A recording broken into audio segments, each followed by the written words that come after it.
Guerrilla cricket. Whoa. Guerrilla cricket. Whoa. Guerrilla. Take guard, man the barricades, patrol the cover boundary. At last the time is come, this is a cricketing emergency. Hear this call to arms for every cricket revolutionary. Take up your bats and stumps for the test match insurgency. At first they tried to silence us, but we would not be silenced. They threatened us with lies, so we threatened them with violence. Che Guevara, Sangakkara, Joseph Stalin, Douglas Jardine, Robespierre, Darrell Hare, Vladimir Lenin, O'Brien Kevin. Guerrilla cricket. It's not about the winning, it's about how many rules you break. Even in cricket commentary, this is the best advice to take. Pick guerrilla cricket, it's the finest choice you'll ever make. There's so much more to cricket than rev counters and a slice of cake. At first they tried to sanitize us and clean up our act, but people like it filthy, and we know that for a fact. Fidel Castro, Lenny Pascoe, Carlos the Jackal, Umar Akmal, Mahatma Gandhi, Grant and Andy, Brendan Behan, Austin Ian. Guerrilla cricket. Stick with us, cause you know we're not the kind of thing that you see on the TV and the radio. So vive la revolution. First they tried to buy us, but we would not be bought. Okay, we were, but then we ran away, and we will not be caught. We would not give up the ghost when they left us all for dead. They decapitated us, but we just grew another head.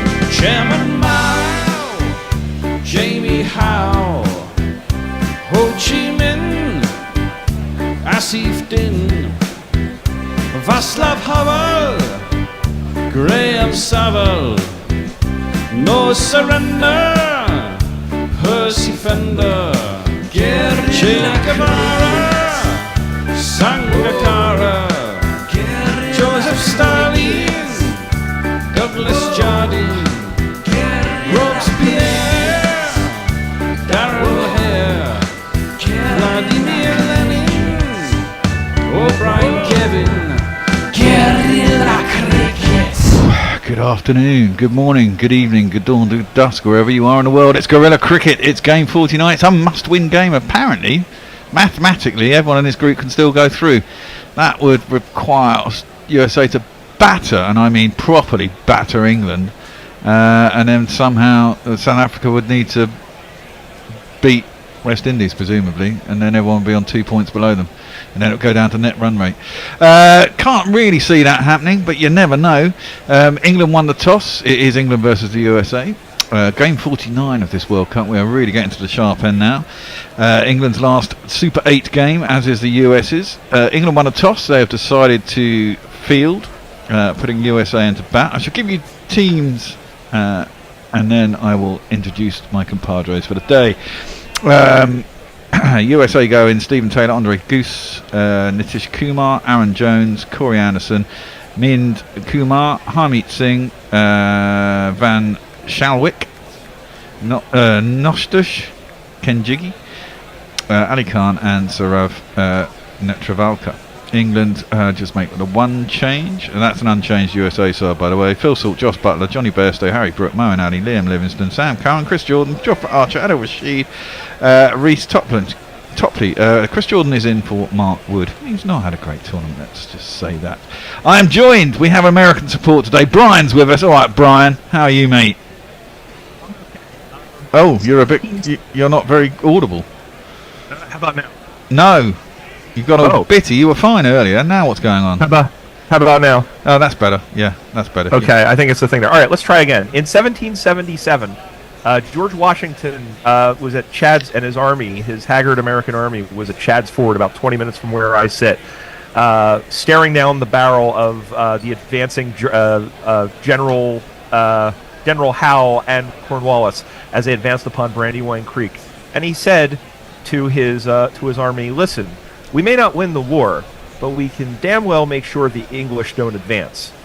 And I think that's a pretty good summation of this particular situation. Well, you know what this Englishman's going to say to that one, don't you? Exactly. Now. Fuck off! Just fuck off! It's not going to happen, right. man. Right, but but here's the thing: the English battered the Americans at the Battle of Brandywine Creek and went on to capture Philadelphia. However, should be mentioned that the Americans did win the war 6 years later. So what we should learn about this is that England's probably going to win convincingly, but that the U.S. are going to win the 2030 World Cup. Ah, well, there we go. Well said, Brian. The Weather Cave is manned once again by the stalwart that is Messi Jers. How are you, Messi? You're on mute as well. Good start to the day, eh? Oh, fucking hell. Yeah, we had a good start to the day this morning when Australia got beaten by Afghanistan. And I'm super happy to see Brian here. I'm also happy to see that he's starting the regrowth of his beard, which is very sensible. Got very short hair as well. Got to tell you, it's fairly hot, 31, 32 degrees, very humid, but it looks like being fine for the day. And my prediction is that, basically the USA have come up against England at the worst possible time, because I think they're exhausted. Semi-professional cricketers who've had a hell of a lot of work, and England are just hitting their straps. So it doesn't look too good for the USA, but I'm fingers crossed for them, Brian. I'm very much on your side. Well, of course you are, especially after yesterday. You've got a must-win game now against against India, which is going to be interesting. But even that won't guarantee qualification. No, but you'd imagine. Oh no, I suppose net run rate will come into it then, won't it? Yes. Yeah. How did Afghanistan do against India? They lost by quite a few as well, didn't they? They're probably still negative, aren't they? Yeah, they are. But you could expect on current form that they'd get a good boost to the net run rate against Bangladesh, who would be shocking in the Super 8. Yeah, Bangladesh have been pretty shocking, it has to be said, in the Super 8. They're probably the worst team there, you'd have to say. I mean, some would say the USA probably, but you know what? They didn't expect to be here. They've had some fun along the way. They've been quite good to watch, to be fair. And then in a T20, they can improve if they play more games. I think USA would have done so much better if their captain hadn't, quote, fallen over on the bus after celebrating the Pakistan win. Well, yeah. Had a few too many, huh? Well, USA 10-1 and England 21 on. The first ball that Topley bowls is cut by... No, it's pulled, sorry, because Taylor's right-handed, down to long leg, and he'll get himself a single. We're off the mark. Let me give you some jingles. The opening bowler for England is... KB once tried to kill him, and AB smashed him off the park. Then Boyd Rankin shattered his hand. But Reece Topley is finally in the side.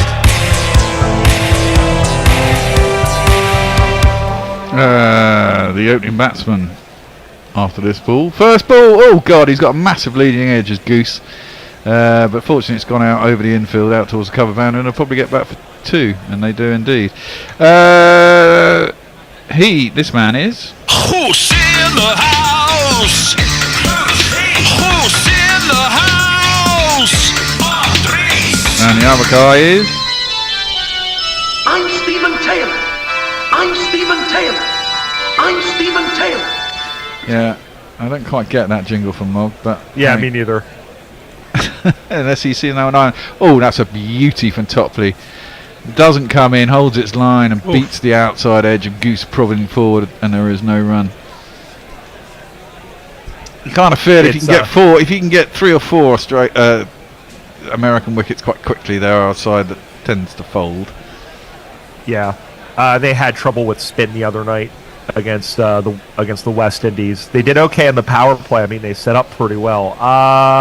Topley was claiming that this was deflected, but I don't think he seemed pretty convinced. Yeah, he did seem pretty convinced, but no one else is. He did very, very close. Well, that's flipped, and that's a good shot. There's going to be 6 runs, I think. Wow. It's a poor line from Topley, full and into the pads, and I think it's been flipped for 6. I'll wait for the umpire. I've gone under 15.5. They don't give you a lot against the bloody Yanks, but I'm pretty certain that hit the sponge on the full. I'm going to have a look again. Could save me 2 runs if it didn't. Oh, it's dropping short. No, it's not. It's hit the sponge on the full. Just. Oh, they take so long over this shit. Just give it 6. There you go. I think the key is going to be Hoos has to stay in a long time. I mean, Taylor, I think, has kind of struggled, but Hoos has to stay in for a while if they want to have any sort of chance here. There's an appeal for LBW, but I think it probably pitched outside leg and was probably going further down leg anyway. There will be no run. Don't forget, peeps. Oh, we've had a super chat already, but I'll let Messi tell you that at the end of this over. We have one more ball left in it. I might go and grab myself another beer. I'm all hyped up now. And of course we've got Scotland in the footy tonight. Can they somehow get through to the next stage? They've got to beat Hungary. That again is on the pads. It's air. Has it got enough on it? No, it has not. It's Goose has gone. Oh. His goose is cooked. God damn it. And I like Goose. It's quite good. It's very fatty though.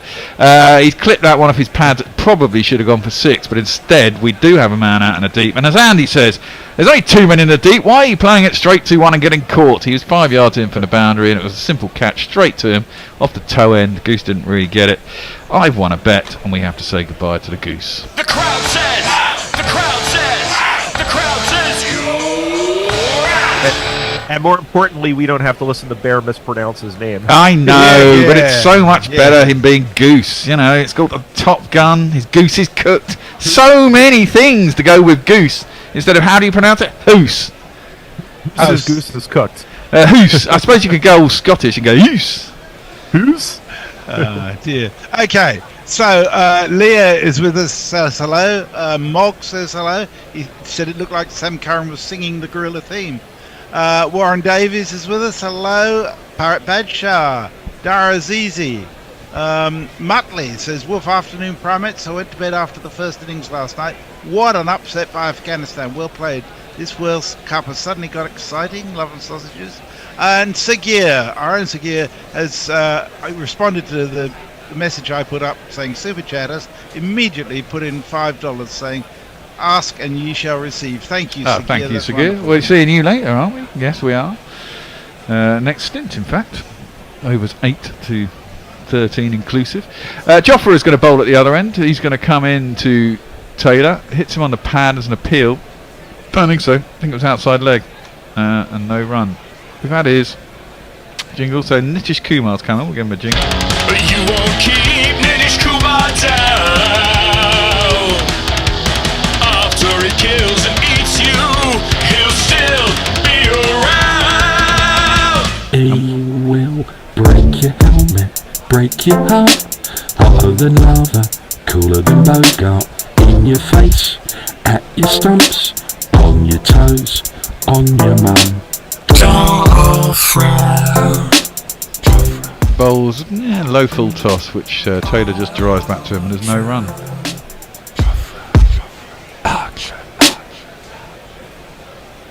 Of course, it figures that I said Hoos had to be the guy to stay in. Well, he did really well the other night against was it the South Africans he did really well against? Yeah. So, you know, Yeah. I mean, it does seem, this is it, someone in their top 4 has to really do the business, otherwise they're kind of in a bit of trouble, you'd have thought. Which Yeah. England, which, you know, hopefully England can capitalise on. That one is through to the keeper and there's no run. Andy, if you're listening, is it possible you could bring me one of those Hazy Jane IPA things from the fridge? That would be really, really nice of you. Well, like you said, Bear, they really have to throttle England to even have a chance of moving on. I don't see any point in them just like waiting. I mean, having less blind goals here. Oh, we're screwed. anything less than 100 strike rate, it does not do any good to anybody. They need to swing as a No, they need to swing on this wicket. I think you've got to get 150, 160 minimum.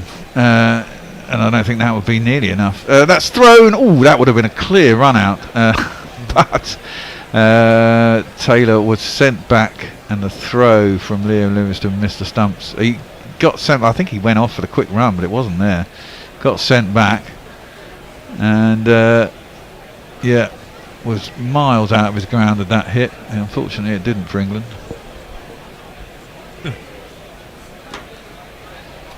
Got a lucky there. Yeah, sure. Yeah. I'm. Yeah, go ahead. Archer in. Oh, swing, no ding. That was a horrible shot. It was miles from the ball there. Put his foot down the line, leg stump, and had a big heave. And he was nowhere near the ball. 5 dots in a row. Could get a maiden here. Yeah. That's what not what you need in a power play. Yeah. I don't think the U.S. has really... it's been a while since they've capitalized on the power play. Like I said, they were in a good position the other night against South Africa. You figured 48 for 1, or rather against the West Indies. You figured they would have had some sort of acceleration, but they just could not figure out their spin bowlers. Well, well, I mean, I guess that's it. If you don't play top teams, you don't play top bowlers. That one is driven. It will beat the infield. It won't be a maiden. It's chased down by the stocky figure of Johnny B, and they'll get 2 runs. Johnny B running is like a cartoon character. Yeah, he's a bit heavy these days. He's not getting anywhere. He's not very quick these days, is he? Well, he is between the wickets, weirdly, but he doesn't look like it in the outfield, funnily enough. Yeah. Okay. Muttley says it's the first time I've seen Brian without his cap. Ian H says, afternoon team, excited for this. I'll leave Sagir, I'll leave your comments out for the moment because you're going to get a chance to do them. Mog, though, just corrects you. He says, his name is Stephen Taylor, you goons. Yeah, well, obviously his name is Stephen Taylor, but why does Stephen Taylor? Stephen Taylor. Why the repeat? What reference is it? I don't get. You're just saying his name 5 times or something. And tweeters are riffing on your goose pronunciation. Warren says he didn't feed the goose enough.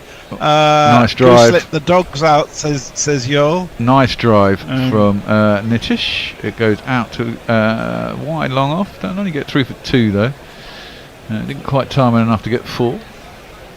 To your point, Bear, about them not playing, they're next, unless they get something scheduled in the next few months, next year or so. They're not scheduled to play another,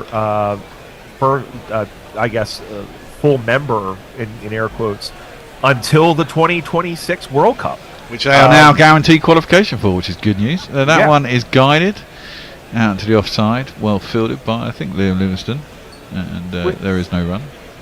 Which is all and good, but you know, if you don't practice against top level bowlers and top level competition, how can you expect to succeed? Yeah, so, and I especially think with T20 there should be more. You know, I mean, you could fly a US team over to England for 3 T20s in a summer, do it in a week. Have a triangular. Yeah, something like that. It's a lot easier than ODIs, takes up less time. You could even have 2 games in a day, sort of thing. That one is played out into the offside and there's no run. Also need to pay these guys full time if they want to do that, because I don't know if you saw, but the report was that their match fee for the fee for the Indian match was something like $200 or $250. The cheapest ticket for those matches were $350. So how come that was? Don't they get? Isn't there? Oh God, that's terrible. Nicely driven. Yeah, a good bit of fielding at mid-off as that one bounced off something on the turf and looked like it was going to bounce over a diving Harry Brook, who's had a pretty good tournament, you'd have to say. Didn't have a great last T20 World Cup. He was going to be the next big thing, but his innings the other day was good, and he had his strike rate was phenomenal, and his strike rate in the 40 odd he got against Oman. Okay, maybe Oman, but the strike rate he got against them was no, it was Namibia, wasn't it? Was fantastic. Looked like a shortstop making that catch to his right. He looked fantastic. Yeah. He got up from his knees too, like a shortstop, like he was flinging it on the first base. Well, done pretty well. 14 for 1 on the USA, and we're in the 3rd over. Top player's bowling. He's gone for 12. Got a wicket in his first though. Taylor is facing up. Really, well, mean, they're going on at just over 4 and over at the moment. Oh, that's aerial just over Jofra Archer. He's a tall man at mid-off, and as I said that, he's been battered for 4. First of the day, I think. 1, 2, 3, 4. We had a 6, yeah, first 4.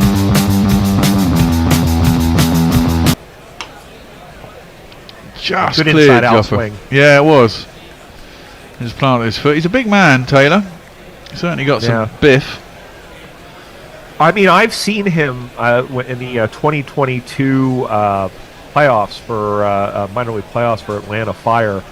On 2 occasions, he almost hit the shuttle bus going to and from the parking lot. Nice. Where? What? I mean, I presume he's West Indian originally. Where is he from? What island? I'll tell you. I think because I think Aaron Jones apparently went to school with Jofra. That's on to the hip of Taylor, who can only hit it to Adil Rashid on the 45, of course, and there is no run to end the over. Topley has 1 for 16 after 2. The USA are 18 for 1. He's from Florida originally.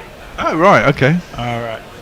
Dave Wood says, are the stands full of obese people eating 7-foot hot dogs, moronically chanting USA, USA, or am I stereotyping here? Well, you're definitely stereotyping. I haven't seen any that way. There's been quite a few pictures of rather pink Englishmen looking a bit pissed in the course of this tournament, so I think stereotypes cut both ways. Well, yep, that is a very stereotypical Englishman, and then we have fulfilled our stereotype. They're all on holiday, probably loving it, lapping it up in the West Indies. Yeah. Umbrella Overs with us says, afternoon, wonderful GC. Well done, Afghanistan. That group looks like a fascinating last game day ahead. Certainly does. Which reminds me, the GPL is open. Ah, it is. Jofra is in. And £56, I think. Yep. Nitish is in. Goes out to, I think it's 52.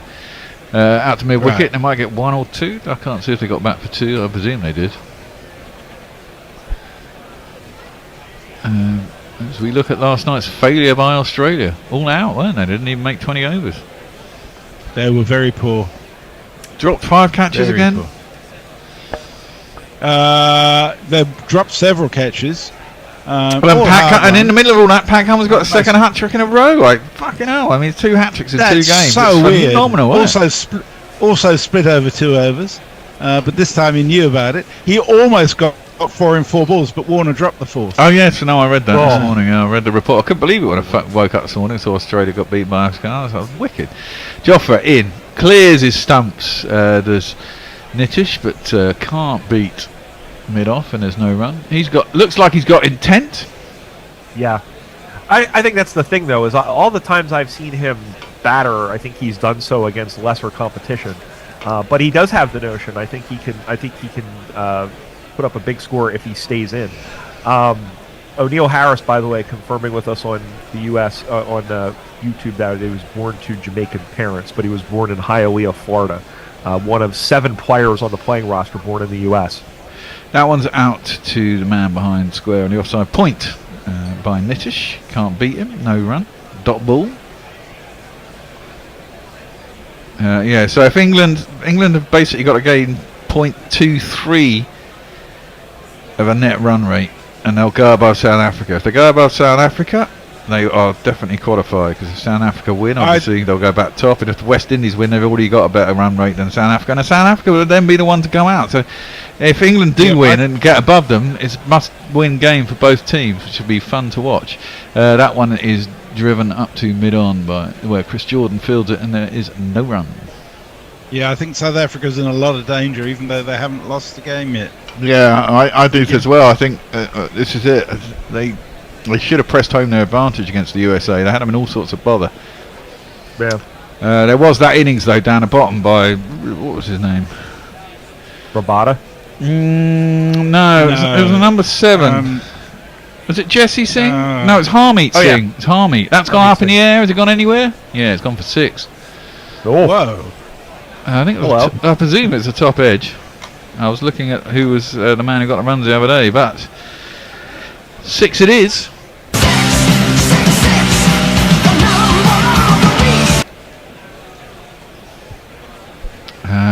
Big top edge. Swung. It's only 63 metres though. Could have gone anywhere, and it went for 6. Well then. I think that's the other thing. They've gotten a fair bit of luck in this. I mean, you do, I guess, against a decent team, but yeah, I mean, that's good. That was a little surprising. Well, top edge sixes happen against really fast guys, don't they? You know, that's the thing. Clears his stumps, tries to carve him through the offside. It's a dot ball. Joffre's gone for 10 in his 2, 26 for 1 after 4. It's not great by the Americans, but hey, over to you, Messi. I am delighted to report that Hendo's listening to us, but he says, not surprisingly, I've got a bad Belo Horizonte 1950 feeling about this, as you'd expect to be. We're doomed. Oh, fuck off, Hendo, you the spirit pessimistic of bastard. is in the room. Barong says, greetings all, I hope everyone's well. Pity I don't have a betting account. I would have made some decent tacker on the Afghanistan win this morning. Andy Ward says, Bairstow runs like an arthritic crab. That's a very good description, Andy. I think that's spot on. Well, Topley's going to continue, and that's walloped out to Cow, where it was fielded by Phil Salt. They've obviously decided they're going to buy full and try and get a little bit of the swing away, offering that shot to the batsman, and the fielder is there for it. It'll only be the one run. Very interesting if the hero of this was not one of the players born in the U.S., because Joe Getien, the guy who scored the infamous goal, or famous goal, depending on what side of the Atlantic you were on, was a citizen of Haiti when he scored the goal. In fact, I don't know that he ever gained American citizenship. He was a Haitian national living in New York. The World Cup went in South Africa when you should never have been allowed to fucking play then. What's going on? We want our points back from 20 years ago. Come on. The English complaining about immigrants. You won't catch me complaining about immigrants, really. That's clipped nicely out to wide long on by Nitish Kumar, and he will get himself 4 runs.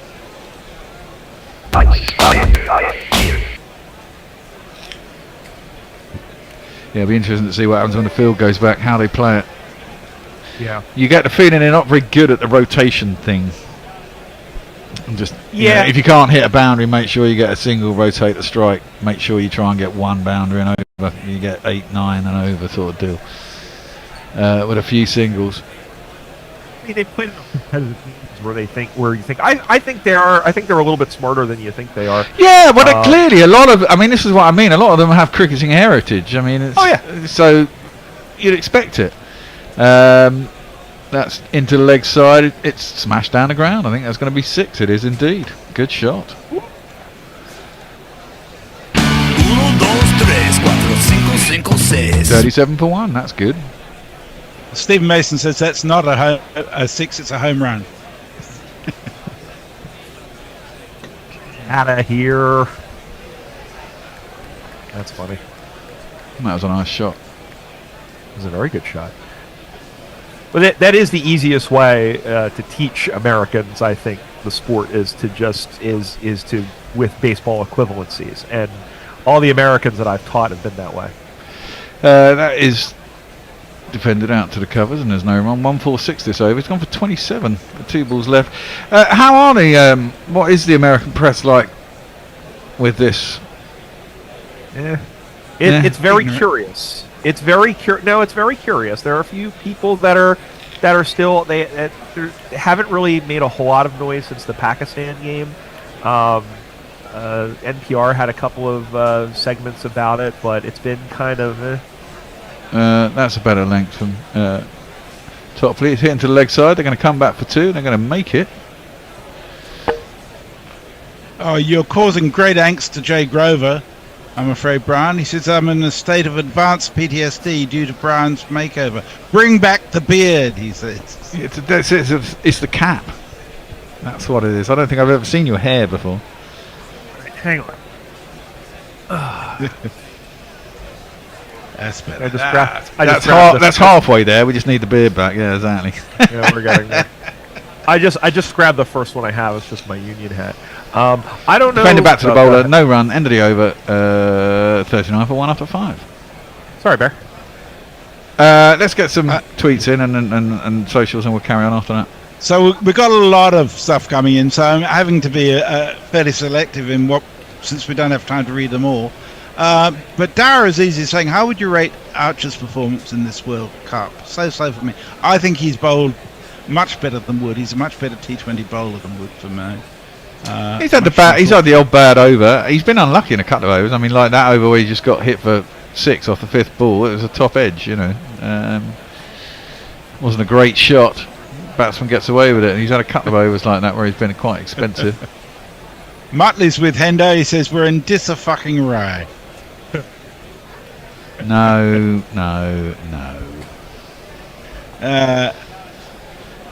Should we start a GoFundMe to get Brian a beard prosthesis? He says.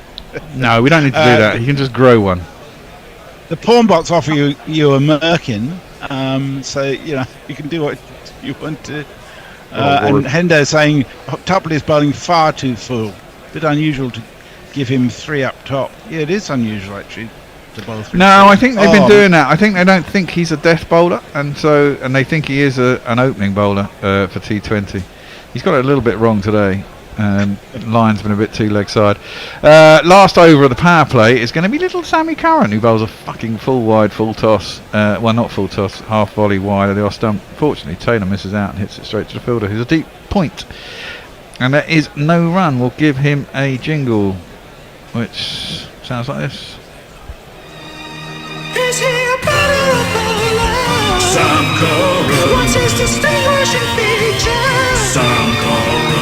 His natural to five where? Sam Curran. And he's beloved by Liz Yates. Sam Curran. Second ball is edged. Oh dear. It was floated up there with the intention of enticing the batsman to drive it and get an edge. He did do exactly that, but of course it's not Test cricket. There's no slip. There is a short third man, but he was too wide. It was too wide of Butler. It went through probably where first or second slip would have been and ended up running all the way down to the boundary for annoyingly 4 runs. Hit me, baby, one more time. Oh, baby. Yeah, that's another one. It's just picking their spots. Yeah, you keep telling yourself that, Brian. That one's cut airily. Great catch. Absolute fantastic catch by Moeen Ali, the old man in the time. Stephen Taylor went to cut it. He was feeling like it was there. It was offered to him, but he slightly got a top edge, and Moeen Ali's done a great diving catch at backward point on pretty much on the edge of the circle, but he's managed to get across, snaffled it out of the air, and USA were just looking a little bit good there for a minute. They looked like they were catching up with a rate, going at 8 and over, and then they've unfortunately just lost another wicket as Sammy Curran picks up one. We have to say goodbye to Stephen Taylor, 12 off 13.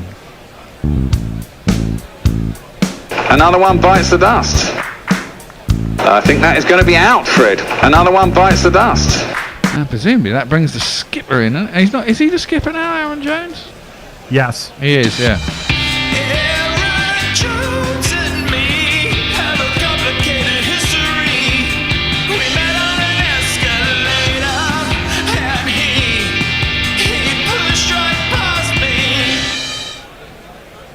He's surprised that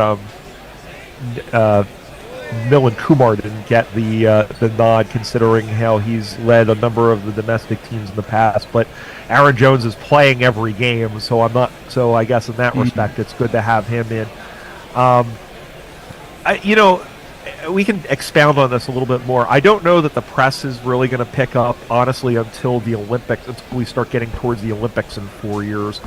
And it depends on whether somebody other than Willow presses the sport in the same way that, when rugby sevens became an Olympic sport a few years ago, NBC hopped all over it, and they made up their own competition so that they could televise it. Same thing with curling, of all things. It got big in the Olympics, and all of a sudden we see that. So I don't think it's going to be a while before we see good press. That's defended. First ball to Jones. Sammy Curran comes around a wicket to him, and it's played up to mid-off, and there's no run. That was a superb catch by Moeen. It was a little bit of ground to make up. It was almost past him, but he snaffled it out of the air. Honestly surprised his feet were still on the ground because initially I thought he was airborne. Driven to a vacant third man by Jones, and there will be another 4 runs. 1, 2, 3, 4. Yeah, I think Jones has to stay in. Oh yeah, there's that guy who looks like George Washington. Jones has to stay in for a bit, and Kumar has to stay in for a little bit. And if he doesn't, I mean, it's going to be up to Corey Anderson. I don't know how much depth they have. I mean, they have guys who can bat, but I don't know about they have the same hail that an England would have. So this is going to be pretty over the next couple of overs. Yep, played up towards mid-on. It's going to be a quick. It's going to be a quick one. They're probably going to go upstairs because the umpire wasn't in. I think he got in. They're going to look upstairs. It was a direct hit, underarm throw. It'll be interesting to see. Was it Chris Jordan? Of course, it was Chris Jordan. And it's Joel Wilson, of course. Yeah, well, enough said. But it is a run out, so he will go upstairs. 48 for 2, end of the power play. Run rate dead on 8.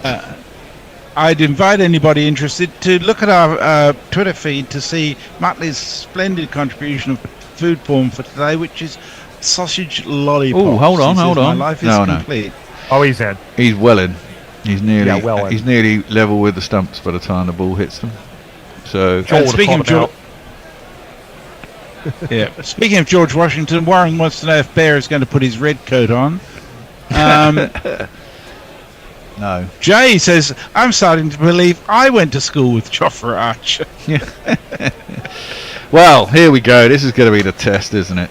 England, we've got out of the power play. First over out of the power play, it's this man. And a retreat on the 45. And a retreat on the 45.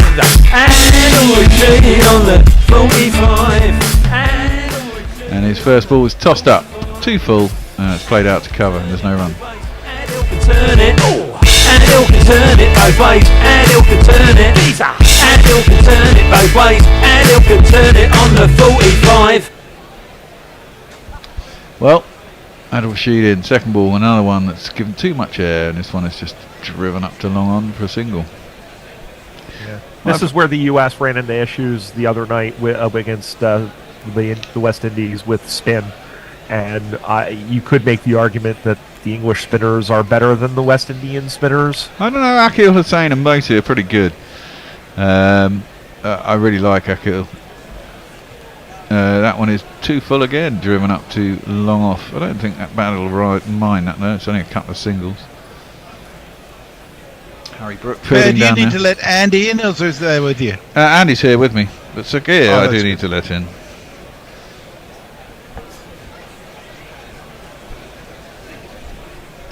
That one's flatter. Oh, he's bowled him. Has he gone? No, it's come off. Must have come off of Butler actually. The stumps were knocked over. He may have got an under edge, in fact, Aaron Jones, and it wasn't caught by Joss Butler, but it bounced off him. Did he? Yeah. No, I don't think so. I think it's just come off of. Yeah, it did. It just came off of Joss Butler. That one's a googly. Turns into the pads of Jones. It doesn't pick it at all. It's his pad, and there's no run. Stephen Kelk's with us. He says, greetings in passing from the church pews. No cricket for me today, as I must heed the vicar's sermon, i.e. his wife is demanding his presence. Last ball of the over is cut by Aaron Jones. Straight to the man at point. 2 runs off it. Ain't any more than that. 50 for 2 after 7. Andy's going to take over from me. Mog's going to take over from me. And Sagir is going to join us. Hello, Sagir. Hi, hello everyone.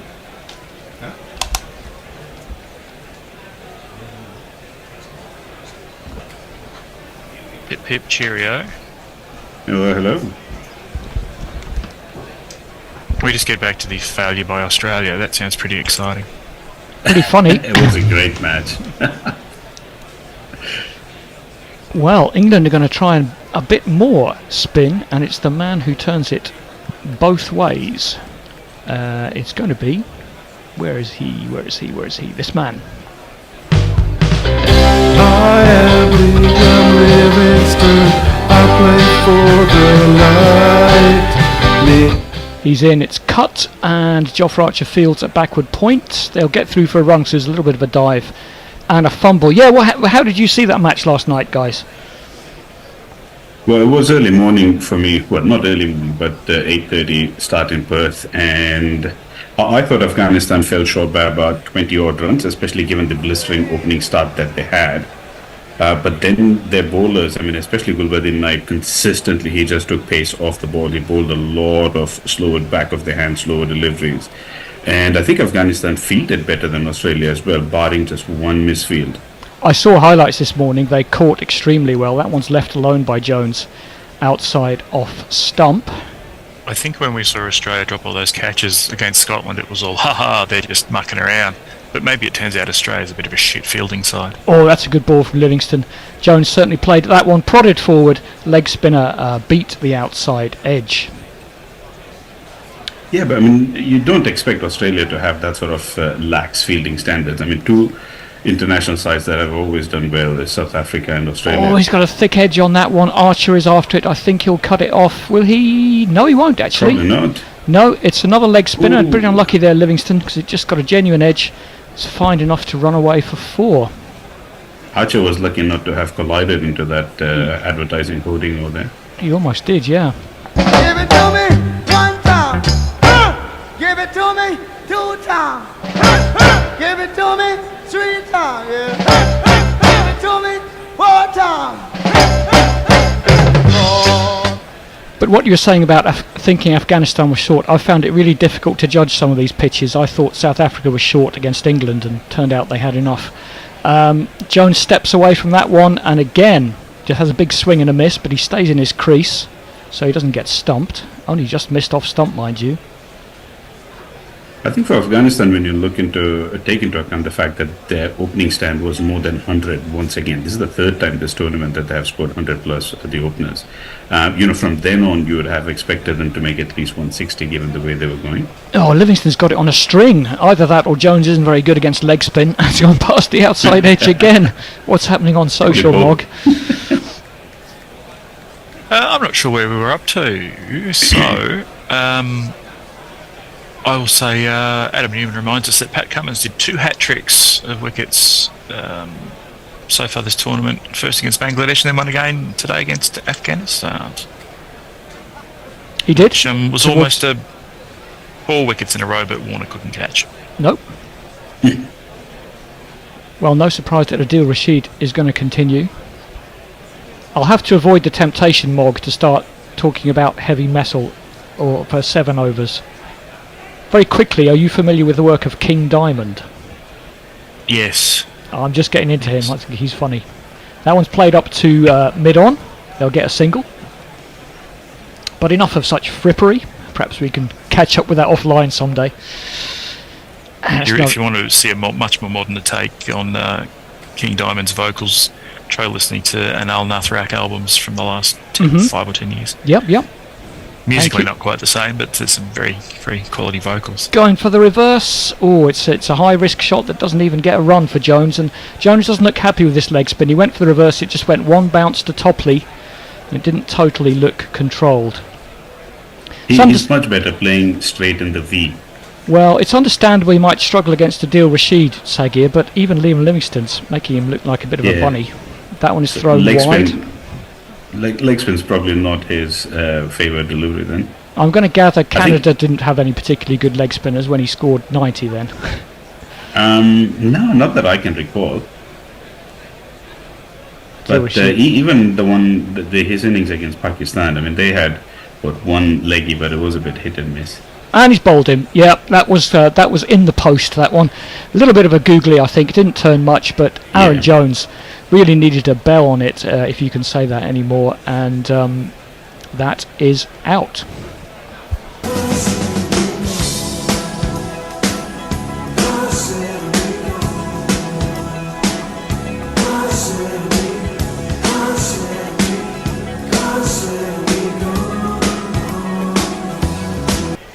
I think leg spin's just not his strength, Sagir. No. I think USA are probably missing Malang Patel as well, a usual skipper. He's a much more accomplished batsman, even though he probably may not have had the same, what should I say, opportunities under the limelight, but he's a very compact, solid batsman. Well, here comes a man who's very experienced, but also was batting like his feet were stuck in concrete against South Africa. Corey Anderson used to play for New Zealand, but greener pastures in the US cold, so he plays for the 17. No, it sounded like that was going to go a bit longer. bit of over enthusiastic editing there, maybe. Has that ever happened to his batting will go? Does that ever happen to any of your jingles? You found they've been edited sort of when you weren't expecting it? Not anymore. There may have been a previous person who wrangled the jingles who was, he often edited them before they were even completed. So. Right. I think I can make a guess.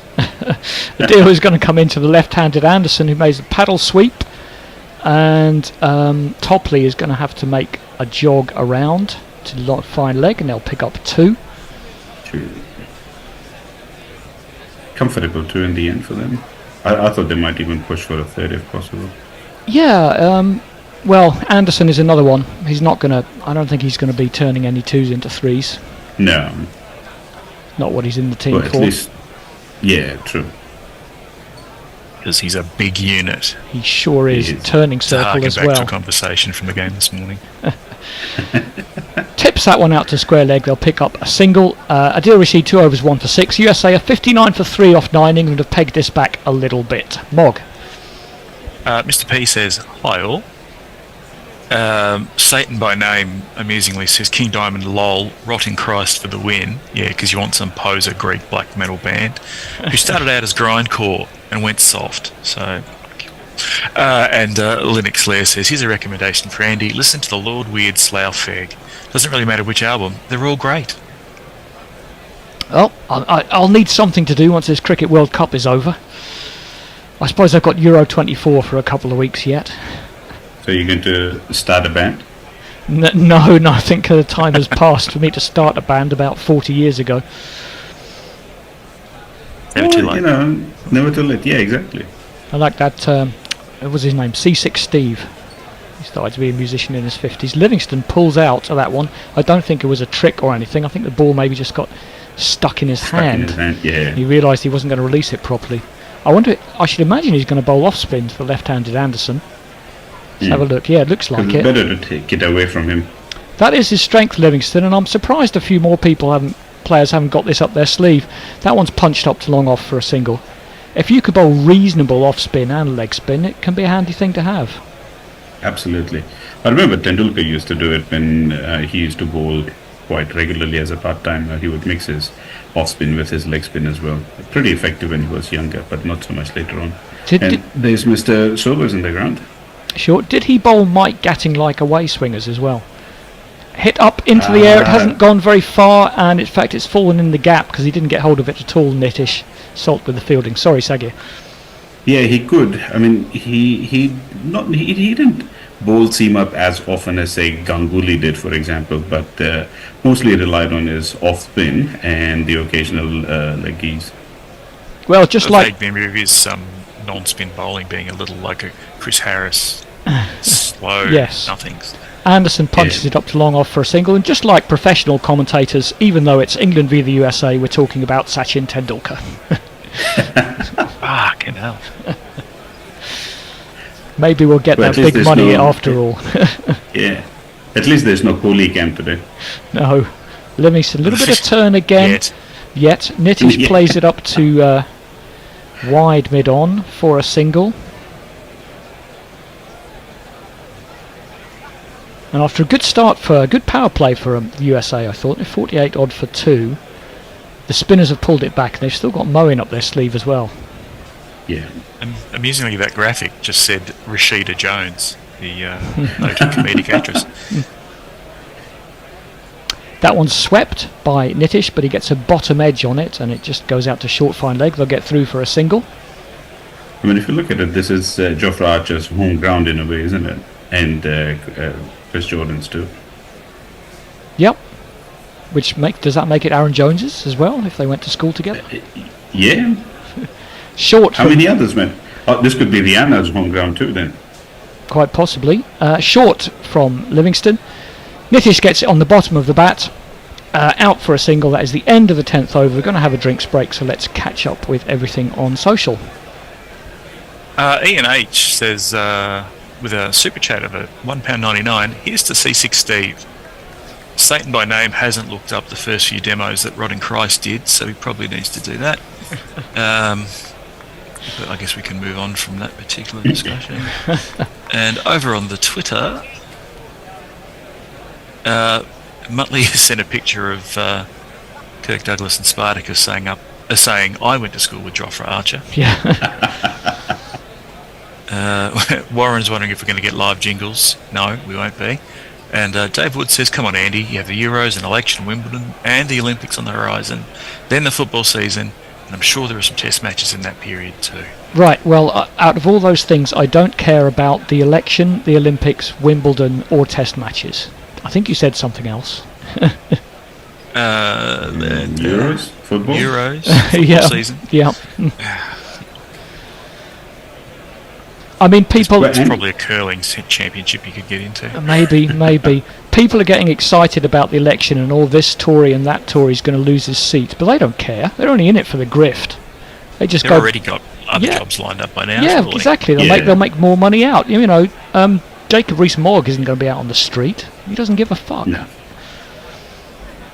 Although it would be about politicians. I think they are putting all their remaining resources into making sure Sunak doesn't lose his seat, because that would be funny.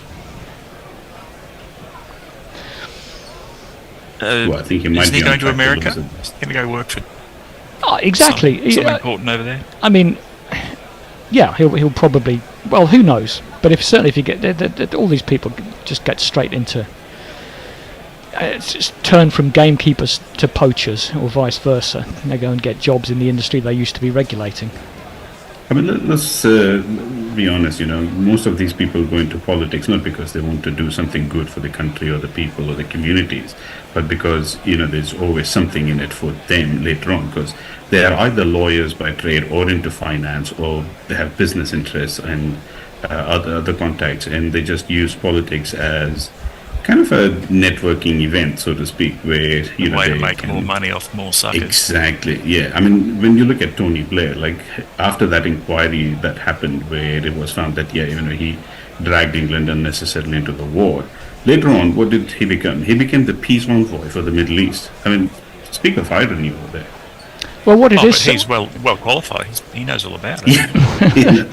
What it is, in the Middle East and such. What it is, Sagir, is I think that there are absolutely genuine people trying to get into politics to make things better, but they don't progress. They don't get up to the top. They'll be lucky if they could be an MP. You have to be a psychopath to get to the top. Yeah. And Rashid Latif's, Adil Rashid's back. He is, and that one is tipped into the leg side. I'm not sure who's fielded that. Salt, I think. Get through for a single. 66 for 3. What do you think the US can target from here as a final score? Well, I think the first port of call should definitely be crossing 120. 140 should be, I think, a respectable score for them, but not defendable. England can easily overhaul that. You wouldn't think so, but like I say, I think I'm going to give up trying to predict what wickets are going to do after that. Misreading that. I think South England's Africa got game. a much better batting, and the US is bowling apart from Netravalkar and maybe the occasional spell from Ali Khan. The USA doesn't really have that much in them. Harmeet Singh is a decent enough spinner, but I don't think he poses any challenge to the English batters. No, Rashid tosses it up again. It's the googly, but it's everybody knows that's doing too much. Hits the pad, was going down leg side. Well, if our friend Joel Wilson was there, he might have given that out. Well, we never know. I mean, if you feel strongly enough. Yeah, there certainly was a graphic of wrong decisions showing Wilson clear at the top of the table. Rashid is an absolute action replay of the ball that dismissed Aaron Jones. It was just a little bit of a googly. He didn't turn it too much this time. Nitish swung down the wrong line, and even though he's had a good innings of 30 off 24, that one was a little bit too good for him.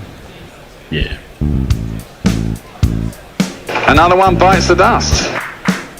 I think that is going to be out, Fred. Another one bites the dust. Absolutely top of middle. I reckon Adil Rashid's contention for player of the match, because he's kind of taken both the USA main batters in Aaron Jones and Nitish Kumar. And if USA falls for under 100 over here, which kind of it seems likely, it's probably the Bears down got to another one. Adil Rashid's accurate bowling. Are you going to go for a run out a bit later? He had that one bowled though. Did he win What's something? stumping paying? Stumpings, I don't know. I think they use. Ooh.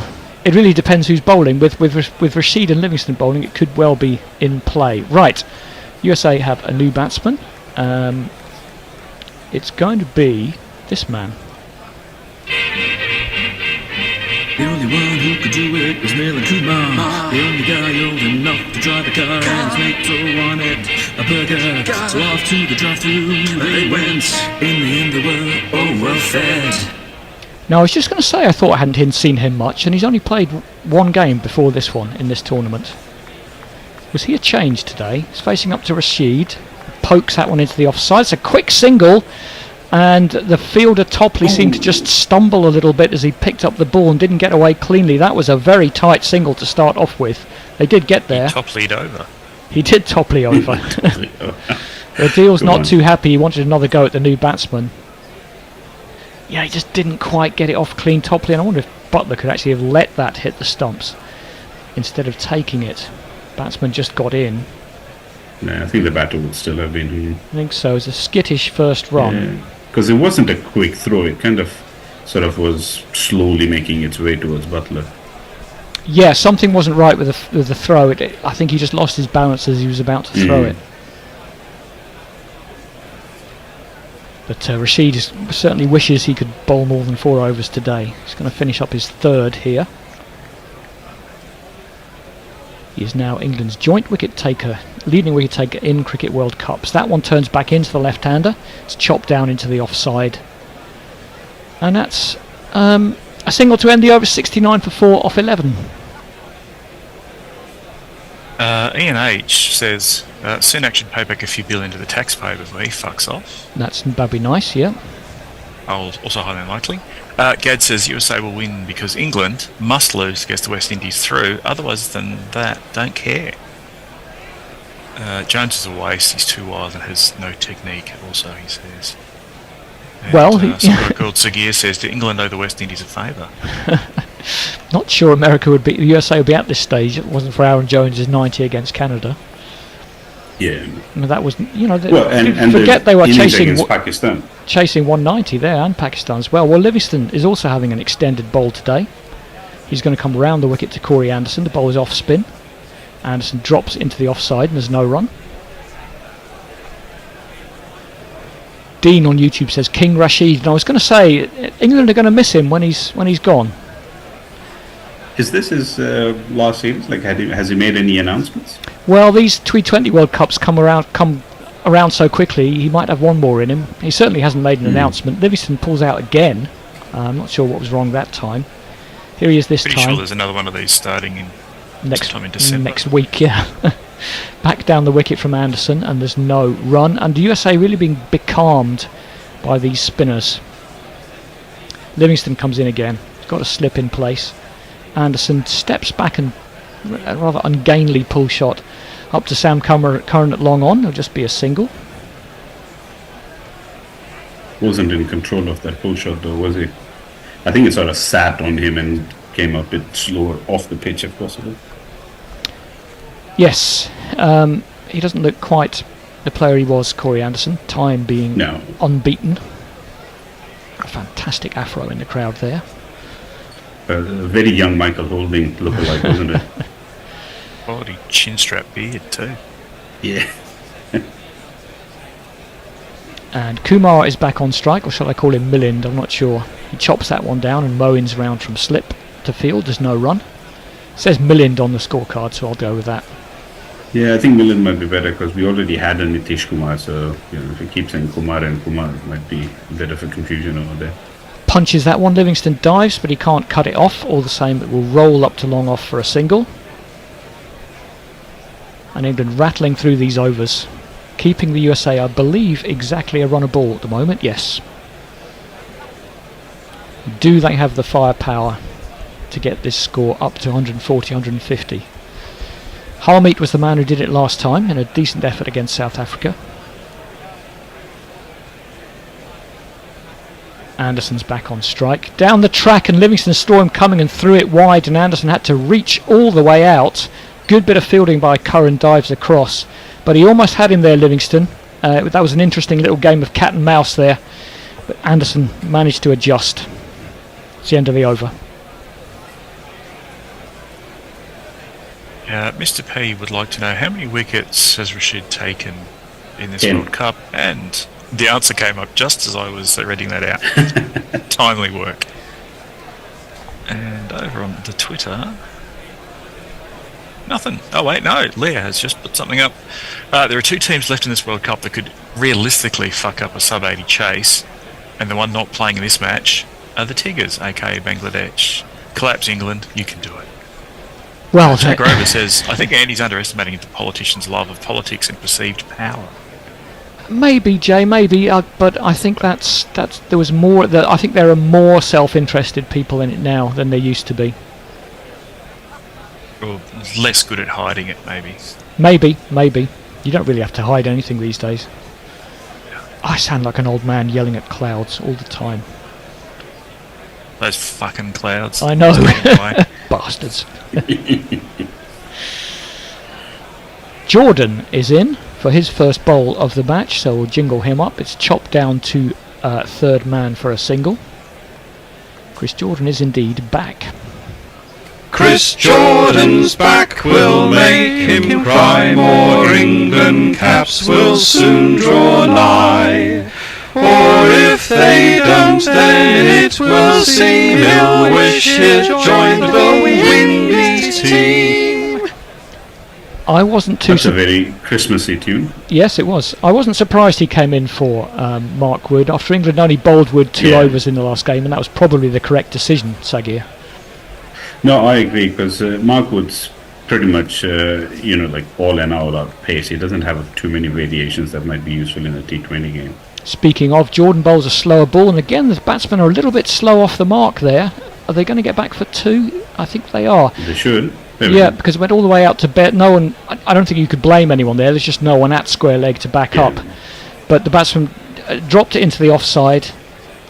They were a little bit slow off the mark, as I said, and there's just no one's in the frame to back that one up. Maybe short fine leg could get round a bit quicker. Nah, unless you're the Flash. Yep. He'd qualify to play for America, but probably not England. Yeah, he would. Jordan's in, and it's dropped down for no run. Maybe he'd be as bad at cricket as Usain Bolt was at football. Or Michael Jordan at baseball. Was he bad at that? I don't remember. I think Michael Jordan was all right, actually, wasn't he? He was. I think Usain Bolt was. Did he play? I thought Jordan played for some baseball minor team. league. For a minor league team. Yeah. But Usain Bolt was played in Australia, didn't he? Yeah. Yeah. Don't think that was the greatest of experiments. Is he from Barbados? Did he go to the same school as Geoffrey Archer? It's a one massive school. Oh no, he's Jamaican, isn't he? That one, Anderson punches up too long on. It'll be another single.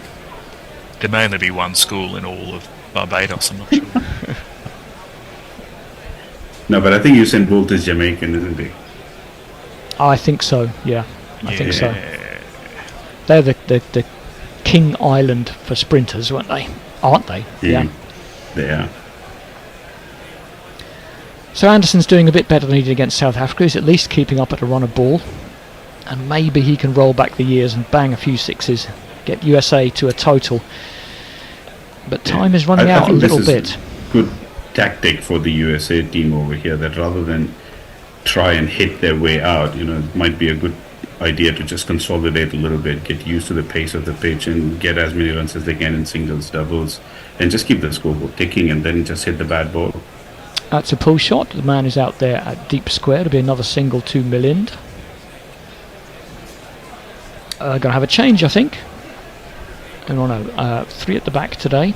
It's going to be Bear and Messi and Will, hopefully. Let's see if... Yeah, there's Will. Yeah, got him. USA 78 for 4. 1 ball to go in the 13th over. And England just will feel they're on top of this at the moment. But I think England have got this under control. Yeah, I think so. I'm sure the likes of Hendo and Tony are still having kittens somewhere, because they always do. Slower full ball from Jordan. Anderson chunks it up to long off. That'll be the end of the over. It's 79 for 4 off 13. And I think we're due for a changeover too. Indeed we are. There are a bunch of tweets about 6 minutes ago that I didn't get through all of. Messi. Okay, thanks for that, Mark. I've only got to let them come through. Oh, here we go. The pawn box says Livingston pulling out in a non-dead rubber. Oh dear. And Dave Wood says Mo been picked as a specialist fielder again. No, he's there's a batsman, isn't he, Mo? Livingston offers you more, doesn't he? It's interesting that Warren wants to know if we can put enough money together to send Sunak to Rwanda. Yeah. Nice. That'd be a nice idea. Well, I've gone under 135 and a half, which I think you're looking good. I think that's looking good. I've got a bowled in the last wicket, and I kind of want an adult to get another over bowling googlies at right-handers. That one is thrown up wide. Is it going to be given as a wide? It's not. So Livingston comes around the wicket to Corey Anderson, who can hit a long ball, as we all know from his days at New Zealand. He's gone for the reverse sweep and he's got that up and over, and he should get it all the way. He has indeed. It's gone for 6 runs. I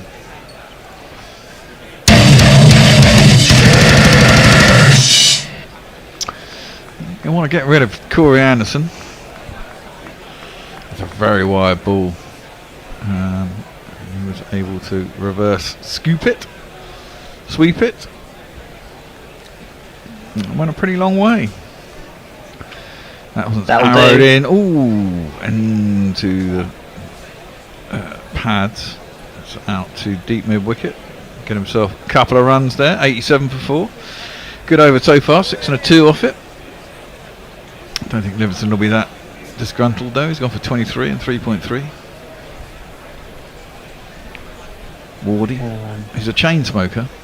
That was flat. Oh, and it's flat tap by Corey Anderson. He tried to reverse sweep again. It's too quick and on him too quick, and he came off the splice of the bat, dropped just short of the man at point.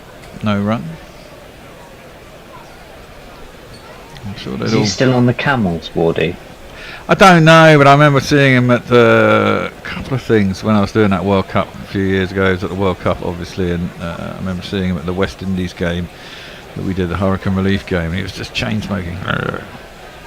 Yeah, I've seen him. And looking very suntanned. That was thrown up again, driven straight back past the bowler. It's going to be stopped. It should only be 1 run. Put it by Chris Jordan down there. It will indeed. Well, this is Corey Anderson's top score in the World Cup. His previous best was 18. No, sorry, his previous best was 15. The 18 was against Bangladesh before the World Cup.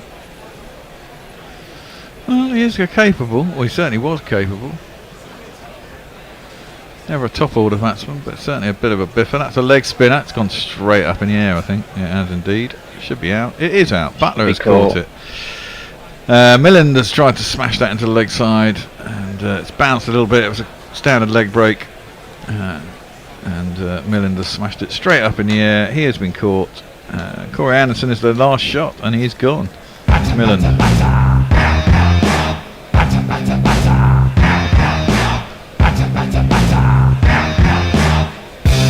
On your bike, mate.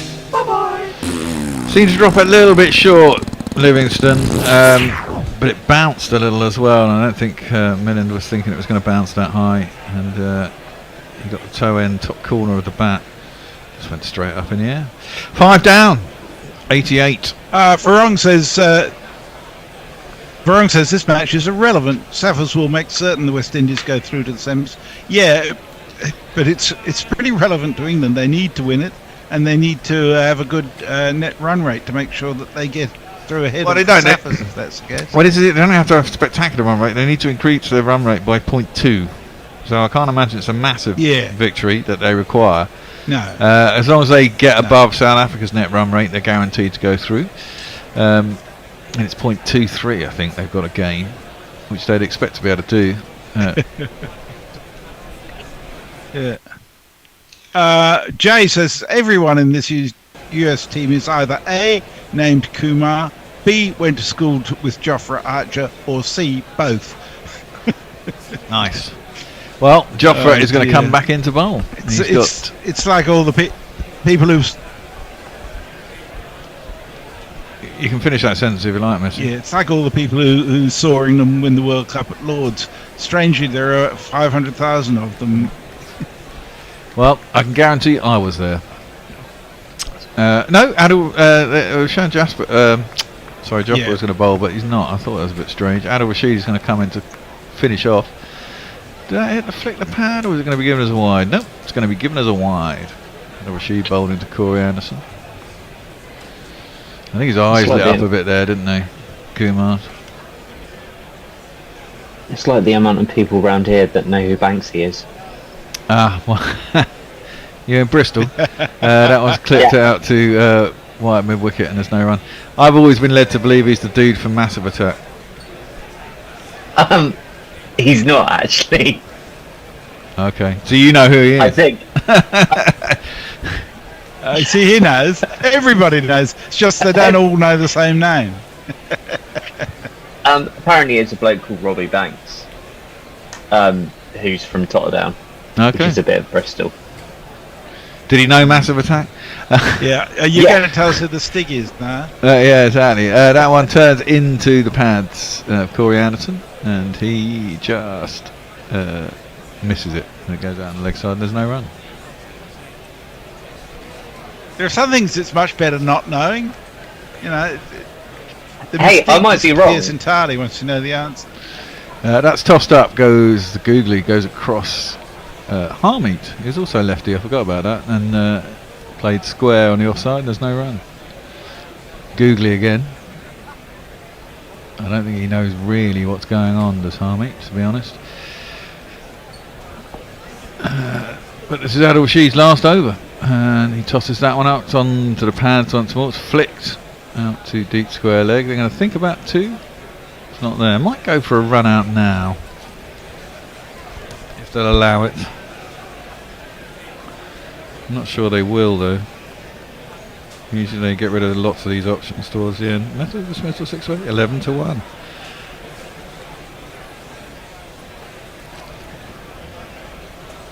I keep thinking about what England are going to do without Rashid. Well, they'll find a way. That one's tossed up, goes across Anderson, who gives it a big heave-ho. And misses it, and there's no run. It's one of those things where whoever's picked just needs to be given the benefit of lots of experience. Because that's the key thing in T20 international side. Absolutely. Just getting used to it. Tossed up, comes off the pad. It may have been a little bit of a bat, but it bounced up to back towards Adil Rashid. He ends his spell with 2 for 13 off of 4. Great bowling from him. He's been England's pick of the bowlers. You're right, we will miss him, but he's a spinner, so he can go on longer than most. True. On YouTube, Ravi Natarajan is proselytizing for us. He says, on YouTube, you guys only have 11 likes. Come on, Gorilla patrons. There are like 124 people watching on YouTube right now. Give likes, folks. It's only showing 3 on mine, so yeah. And if you're not subscribed to our YouTube channel, please do so. It helps us with our and we're on a big push for funds because the bear, and that's me, has got to sell my flat because of needs, must. And if Gorilla is going to carry on, we're going to have to rent some space, and it's going to be more expensive than what the mortgage is here currently. Unfortunately, life is life. Australians are doing their bit. Mog and I have both doubled our Patreon contributions this week. Well, very much so appreciated. We challenge you all to do the same. We challenge you all to do the same, and new patrons as well, please. We do this, and we don't make any money out of it. We do it for the pleasure, and we enjoy your company, and we hope you enjoy our coverage. But it does have costs, and these costs need to be covered. And I pretty much subsidised Gorilla with this flat for the last 10 years. It's cost me a lot of money. I don't mind. I've done it because I enjoy it. So that's cool, but currently I do need to get rid of this flat because circumstances change, and if we are to carry on, I'm going to have to rent some sort of commercial space. It's going to be more. It's going to be about double the cost that we have here, so we need to kind of double our Patreon at a minimum to be able to carry on. Probably, well, it takes 2 or 3 months to sell a flat, so I can't see us being out of here before the end of the English summer. But come the winter, we will probably be homeless unless you have enough funds to find a space and do it. So if you do enjoy our commentary, super chats and all that are very helpful. We love it. Don't stop doing that. But a steady knowable income every month so we can plan to rent somewhere is very, very handy. Yes. And that's where Patreon comes in, because we know how much we're getting a month. Save London from homeless gorillas wandering the streets. Exactly. Causing it mayhem. Sounds very Dickensian. Homeless at Christmas, all that. Exactly. We will be. Archer's going to come back into the attack this over. He's got 2 left. He's going to bowl at Harmy. I believe he'll have 1 now, and then he'll have 1 off, and then 1 on again. He bowls at Harmy, who can only defend it back to him, and there is no run. He's around the wicket to him. He's gone for 10 in 2 overs. That's Archer. The run rate is 6, so currently they're going to get about 120. England would like to think they can chase that down in probably 10 overs, and that will be more than enough. I presume if it's something like 120, they'll throw the kitchen sink out, I'd have thought. Archer around the wicket. Hit by Harmy, out towards extra cover. There isn't a man out there. He's beaten the fielder at cover. The fielder on the boundary is too square, and it squirts its way down the boundary, 4 runs. 4 on the floor, and 1 more 4 than the 4 before. That's what 4's are for, to get funky on the dance floor. Giving him too much room there, wasn't it? It was a length ball out, too wide of off stump. He was able to rock back and cut it. Yeah, just too wide and given the time, not good. That's a better ball. Nearly a York's Harmy as he angles it in from around the wicket. 2 lefties out there at the moment. I think England would like to get rid of at least one of them. They can concentrate on a right-hander. I mean, they're all pretty good at bowling at lefties these days, but in T20s it's not as easy as a test match, I don't think, to find that line. At what point is it going to swing back the other way? Because it's getting to the point where there are so many lefties. I'm not sure it ever will, you know? Actually, oh dear. Tends to swinging off his feet, Harmit, and trying to smash it into the leg side. I'm not sure it was thigh or toe end, but it ended up at Bairstow's at short third man. I don't think it ever will. I just think more people are free to be what they want to be. I mean, we were all taught to be right-handed, right? Yeah, at school, and now it's pick up a bat. What makes you feel comfortable? It's like when I picked up a guitar. I had guitar lessons, and they tried to teach me as a right-handed man. That one is clipped up towards long on, and there's a single. And I had guitar lessons at school, and you had a right-handed guitar, but whenever we were in a pair, but whenever I was resting and the other guy was playing, I'd turn the guitar around because it felt more comfortable being left-handed. And eventually my teacher said to me, just get your guitar restrung left-handed. And I did, and I'm a left-handed guitarist, you know. Yeah. Right hand or left hand for auto-tune, Bear? That'll be right hand, I think. That's just twiddling a button. But weirdly, I can play darts right or left-handed. I play a lot of racket sports right-handed, but I cue left-handed for. I'm left-footed. Play guitar left-handed.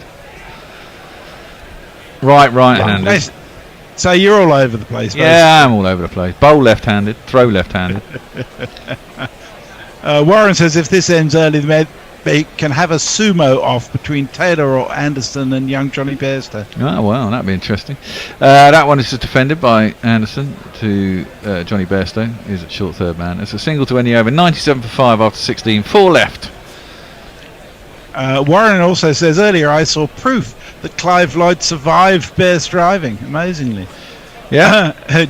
Dave Wood says, interestingly enough, Jofra was both at school at the same time as Archer was at Lord's when England won the World Cup. Spooky. And Farong says, I've just checked the Bangladesh Rickshaw Drivers Union membership. 74.9 million members. No Jofra Kumar on the list. And over the other side, Ravi Natarajan says, Bear, you should put up the numbers transparency so a lot of us can make sure the appropriate dollar targets are met. Well, we're not hiding anything, it's just a matter of doing the work. Yeah. I think. True. I reckon we need 1,500 quid a month post being out of this flat. And currently we get about... So currently we get about 750. The problem is it's all done in dollars, isn't it? Jofra is in. That's pulled. Oh, it's out towards the man on the boundary who is Livingston out there, I think. Drops just short of Bairstow. Deep backward square leg. It's just a single out there. Yeah. Well, I mean, go on, Will. If you fancy coming down here, I know somebody with a studio. Yeah. The thing is, I have to be able to get there. Of like. It's that really annoying thing of like, if we all lived in the same place, it would be easy, wouldn't it? But of course. Well, the days before the pandemic, of course, everyone used to come into the studio. We couldn't do it remotely. It was only Zoom's been a godsend. It has, yeah. That's pulled with no real timing by Harmy again out to Bairstow, backward square leg. It'll be a single. Mind you, it's more fun in the studio. It is more fun in the studio. It's more fun when people are in and when the beers are here and there's a lot of people here. Yeah. It's been a lot quieter since the pandemic, but it does mean actually we need less of a space doing it like this because we need a studio space and a tiny little chill out area at the other end. I mean, I'm looking to rent probably 230 to 250 square feet, but in London that's, if I go further out I can get something, but it's actually trying to find something at the right price point. It's not easy. That's driven Jordan in up to long off and it'll be a single.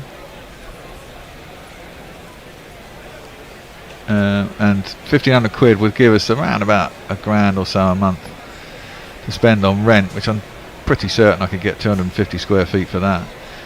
And then the rest is obviously Wi-Fi, Sky, and you have to pay service charges to these fucking buildings and all this shit, so it adds up. Yeah. We are going to change the Patreon, so it's understood what we need. I think we're going to have a bit of a drive on. I'm looking at the marketeers amongst us to do that thing.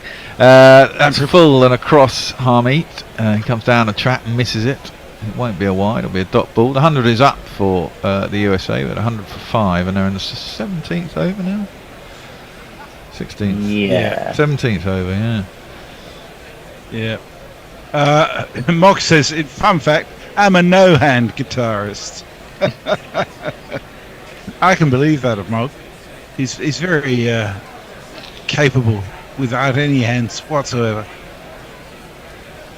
That one beats Harmy all end up.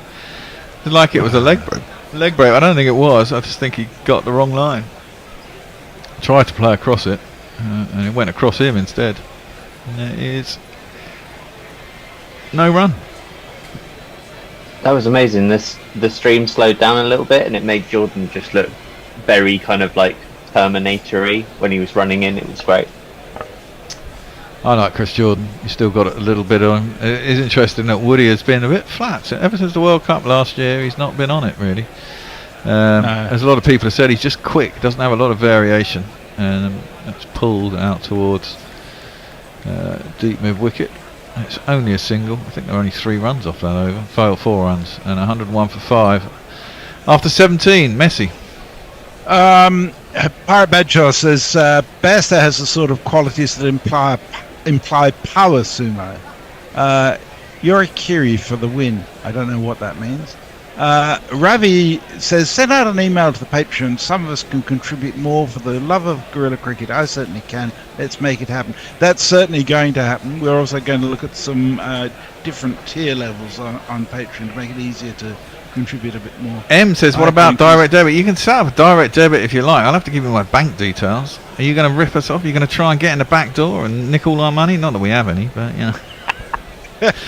You can try and do that with me. I've got about 25p in the Exactly, you can try and do it with us, but every once in a while we go overdrawn anyway, and we don't have an official overdraft, so it's not really going to do you a lot of good. We definitely need some more tiers in Patreon. I had to increase from $10 a month. I had to go to $50 a month. There's nothing in between. Oh, I thought you could just choose an amount. You can. No, you can't. Oh. No. Well, I have to set up a level where you can choose what you want to donate. That one's pulled by. I thought that was Anderson because the last ball was a dot ball, but it wasn't. It was Harmeet out to deep square leg. He's 9 off 13, which isn't great. 102 for 5, so 17.1. Get a feeling here if they get Corey Anderson out, it might fritter away the rest of this innings. Sammy Curran is bowling the 18th over. It's interesting. It's only his second. He went for 10 in his first. That's an out the back of the hand ball. And it's driven by Corey Anderson up to long off, and it'll be a single. I have nothing good to say about that man. What, Sam Curran? Hate him. I'm with you, Will. I don't hate him. I mean, I hate both of them. And I can go into great detail as to why, but I don't want to get sued. Okay, well then don't bring it up on here. Yeah. Maybe tell us off air. Yeah. We'd enjoy it. Yeah, well, I quite like some dirt. I think Sam Curran's done all right. Driven out by Harmeet. It was aerial. It's quite a poor ball, really. Nearly dragged out of the skies, though, by the man at cover. Didn't see who it was. Moeen Ali. He got a strong palm to it, though, and slowed it down so it didn't go for 4. It was a pretty shit ball, has to be said. It went pretty quick at him. We got 2 hands to it, but it was never really set. It probably stung. He's clenching his fist. Hate those ones. Run rate's crept back up to 6. Now. And yeah, they'll be Sammy Curran is in. That's driven over the top of Moeen Ali this time. This is a bad experiment, and it's going to be 4 runs. 1, 2, 3,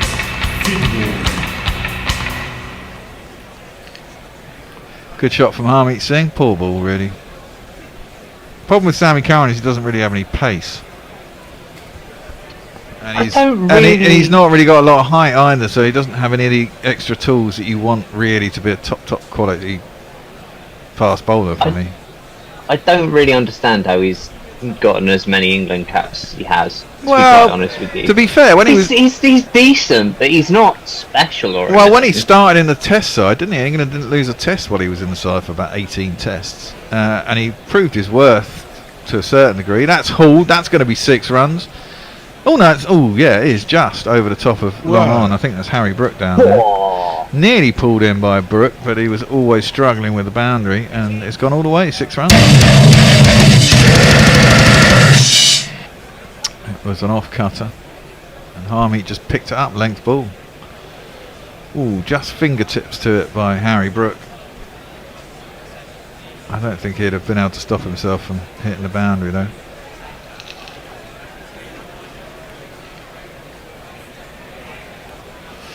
That's pulled Harmeet up. 21 off 16 all of a sudden. And this partnership's 27 off 24 deliveries. We've got 20 runs. Oh my god. What? I just had a really good idea for funding. Oh yeah. Excellent. I like good ideas for funding.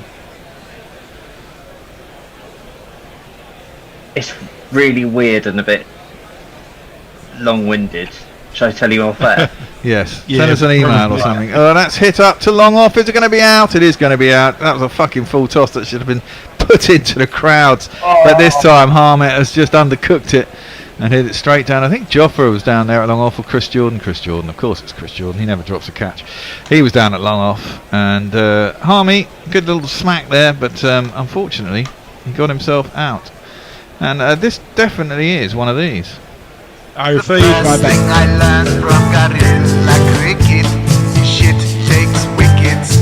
Shit takes wickets. Inducing a portion that don't clear the tickets. Yeah, shit takes wickets. Shit takes wickets. So Sari Khan gets a second wicket. That one was completely undeserved, but he'll take it. 2 for 23 off of 2. 2 overs left. New batsman at the crease is Van Shalwick. Is it Van Shalwick? Yes, that's right. The Pornbot has an offer. It says the dungeon at the Sugar and Spice S&M parlour is available every day, apart from when the Tory Party convention is in town. Yeah, you've offered me that before, but I still don't know where the Sugar and Spice is. And, you know, as we said to you before, we need to go and check it out beforehand. Pornbot. Leah says, if you're homeless by Christmas, I promise to send in pictures of home-cooked watery gruel instead of food porn, Bear. Thank you. Jay says, everyone in Sheffield has had a pint with Jarvis Cocker. Fact. Dave Wood says, what is left-handed guitarist a euphemism for? Well, you use your imagination there. Yeah. Farong is all over the place. Jimi Hendrix played a reverse-strung guitar. My name is Wright. I started playing cricket at a right-hand bat. Then my father introduced me to golf with left-hand clubs. I bowl right-hand and bat left-hand. There you go. That's fucking weird. chaos. I bowl left-hand and bat right-hand. So there you go. The new batsman is... Oh no, that could be out as well. It is. Oh dear. Corey Anderson has hit another full toss straight down long on the throat this time.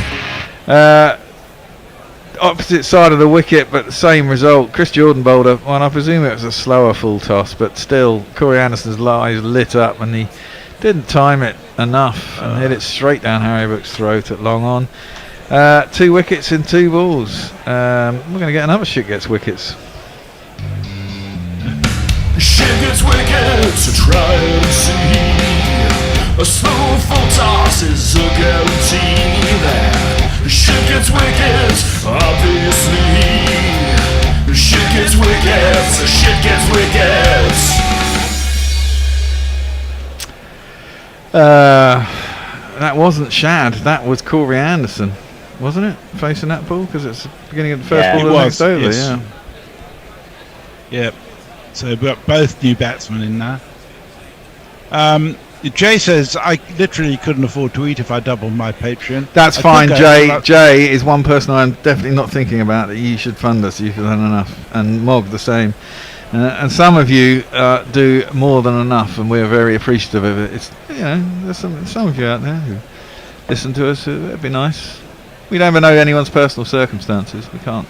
We can but beg. We can but beg, indeed. Oh dear. Dave Wood says, didn't Gorilla Hand set up his OnlyFans page? That would have earned you a mint. Yeah, well, we tried. Even if he did, he'd probably keep the money himself, though. Come on, Hendo, get your OnlyFans page up. Oil yourself up in olive oil and lie on that couch in your little Y fronts for all those people out there. With the cat in the strategic position. Yeah, absolutely. Cat's just pulling the clicks. Well, Chris Jordan has somehow not bowled Ali Khan. He's had a big swing at that one, no ding, and I think it's gone over the top of about middle and off, or off stump. Rolled his fingers across it. Oh God, just missed the off stump. The new batsman is Ali Khan.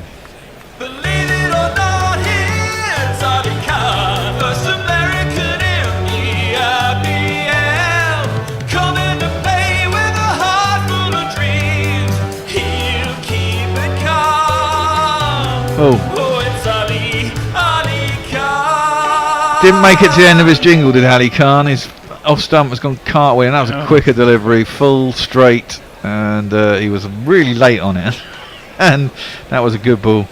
And unfortunately, there are certain people that need a really short jingle just to give everyone them a chance. everyone kind of needs a little short jingle. But here we go. Anyway, the crowd says out.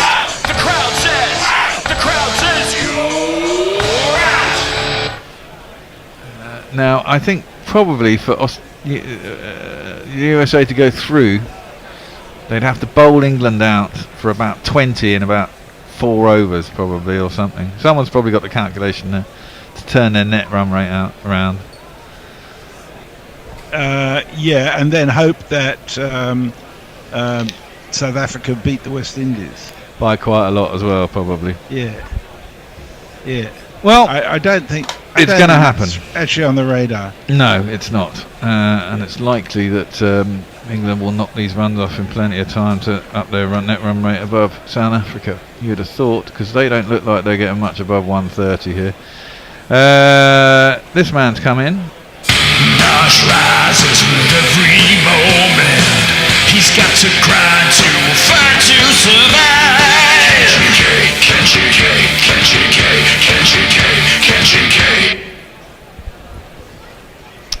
Oh, that's got to be out, surely. Big appeal for LBW. It's out.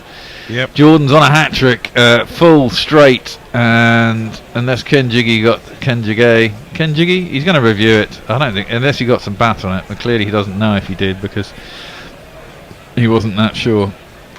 So we're going to have a review, but it was full straight, probably arrowing into sort of Midland leg. Stuart Law, he's kind of given up. 3 wickets in 4 balls. Yeah. Well, this has been given out, isn't it? Yes. So it might not be out, but I'm pretty certain it is. Let's have a look. Cheap wickets for Chris Jordan at the end here. It's full. Oh, he didn't get any bat on it. It's hit him in front of middle stump. It's going on to hit middle stump. And I'm giving that the out jingle. I'm not even waiting. That's gone. Well, let's have a look if we've got an inside edge first. Pinchige's bat looks like the sort that's used in the team bag for the third. Not a perfectly plain surface with no marks on it, is it? Which you see all bats on with these days. That one is gone too. I won't look back, 'cause by the time that I do, you'll be gone. South Africa might be ruining the fact that they didn't close out that game against USA now, because they had them about 100 for 6, didn't they, or something? And they were chasing 170 or whatever it was. Yeah. And they looked all over the shop, and then ended up only winning by 12 runs, was it in the end, or 8 runs or something? It wasn't a lot. Yeah. Well, this is a hat Mind trick. you, I mean, although they haven't won any of their games particularly convincingly, they have won them all. So, I mean, they've got to be a good chance of beating the West Indies. Yeah, they have. They have. But on a roll. But the problem with South Africans, the choke is on, isn't it? They know they'll know they'll have to win, assuming England don't fuck this up. And strange things happen then. Last batsman in is this man. And he's bowled. Hat trick for Jordan. Hat trick. Yeehaw! I don't see those very often. Chris Jordan, late in his career, has got himself a hat trick. Decided he was going to bowl full and straight. Netjavalka played all around it. His middle stump is cartwheeled out of the ground. He hasn't got the end of his jingle, which is only just finished. And Chris Jordan's got 4 and 5 balls. He's got himself a hat trick. We've had 3 hat tricks in 2 days now. Amazing. Pat Cummins has got 2. Now, didn't Adam Zamba get one earlier in the tournament as well?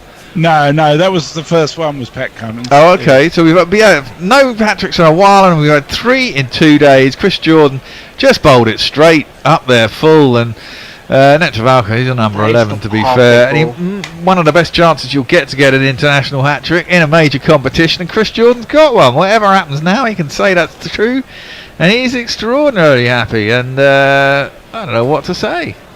Well done him. It was a hat trick. Here we go. 3, that's a magic number. Yes, it is. It's the magic number.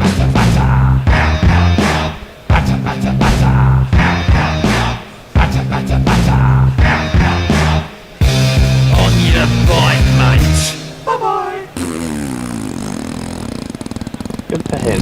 Such a nice Did bloke. he end up with a 5 for there? Yeah. Was it 5 he got? Did he get one in the previous over, or were they all in this over? Yeah, I think he got 5. No, he got 4 for 10. It's not bad, That's going. not too bad. That's still That's not really too bad. decent In numbers. 2.45 overs. He's It'll do. yeah. And so USA all out for 115. England know that if they can knock that off, they've probably got 18 overs to do it. I'm sure someone can calculate how quickly they have to do it to get a net run rate advantage of 0.23. I think is all they require to get above South Africa. Yeah, even though Jordan only took 4, the USA lost their last 5 weeks for no runs,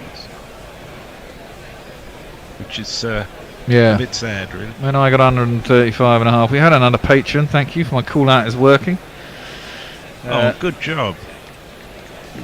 Very much appreciated. As Mog says, don't see hat-tricks very often. That's the second one today. There's a statement from Warren that I need explanation. He says Jordan is the Gary Naylor of the England team. Are you saying he's hyperbolic, or that Gary Naylor takes hat-tricks all the time? I'm not sure. G-Man in Vancouver. Or G-Man Vancouver, thank you very much. Much Good on you, appreciated. G-Man. Yes, I've actually it's hooked been- up the Patreon account to the... I think I hooked the Patreon account up to the... what is it, server? We've got Discord server. So you should, theoretically... Anyone who joins up now, we don't have to invite them to the Discord server. I don't think they should automatically get access. Which is excellent. Something off of our plates. I'll drop you a line anyhow, G-Man, just to make sure you got it. I think we should take a break because it's such a short interval, so you get a break there. Yeah, fair enough. Well, Andy's starting off the next innings anyway. Yeah, I mean, what is there to say? England have just rolled over the USA. They started okay and then tailed away, as is what we expected. If England could get amongst the wickets, they could keep them to a low score. And also that will be spread across 20 overs as well. So actually, their net run rate will drop further anyway. So England have got every chance of getting through to the semi-finals at the end of the day if they just knock these runs off quick enough. If they follow the West Indies way of doing it the other day, they should knock them off in 10, 12, 13 overs and all will be well with the world. We will have a little break. We will be back in 5-10 minutes, whenever it is. Until then, we'll carry on playing our podcast on the other day, and we'll see you shortly. See you soon. Bye. See ya. Charity, he got hold of this old rugby ground, and all of a sudden Ukrainians are walking past thinking what's going on here, and all wanting to get involved. Yes, so actually part of the book that I'd like to so one thing I did try to put into the book was how certain niche sports are actually quite widely followed in Ukraine. So Ukraine has got a rugby team, Donetsk having been founded by a Welshman. There's connections between Britain and Donetsk. So rugby is quite I wouldn't say a mainstream sport, but it is certainly played in Ukraine. And I also speak about a different town, Kahalik, where the first time the kind of people in Kahalik saw cricket being played, they assumed it was some kind of gladiatorial combat, because again they saw people wielding bats, padded up, wearing helmets, causing a racket. And their first thought wasn't that it was a sport being played. Their first thought was it was some kind of jousting or combat. So, which it kind of is, in a way. Yeah, I suppose. Jousting with a bull. Yeah, no. Well, the other story, and I think this might relate back to Corbus Olivier, who I believe is a long-time chum of John T. Rhodes. And as a teacher in a school, didn't all of the players that he got involved with, none of them wanted to bat or bowl. They just wanted to field and throw themselves around the field, because they'd been sort of introduced to cricket by watching videos of John T. Rhodes. It's exactly that. So I think when I was growing up, and I'm sure the same for you as well, we all wanted to bat and bowl. That was what cricket was, and you fielded kind of, when you weren't batting or bowling, we found it quite boring. But Cobus Olivier, when he was showing these school kids how to play cricket, what he began with was showing them YouTube clips of John T. Rhodes taking his best catches. So these young kids were kind of captivated by the sight of John T. Rhodes taking blinding catches and stuff. And all they wanted to do was field. So they had no interest in batting or bowling, didn't really understand that batting and bowling was a big part of cricket. They just wanted to take high catches and dive around. So yeah. I remember David Gower as a great cover fieldsman, and for a while I always wanted to field in the covers because I thought that was the coolest place to field. Not the slips, but where you could swoop around. I was younger and thinner at the time, I would have to point out.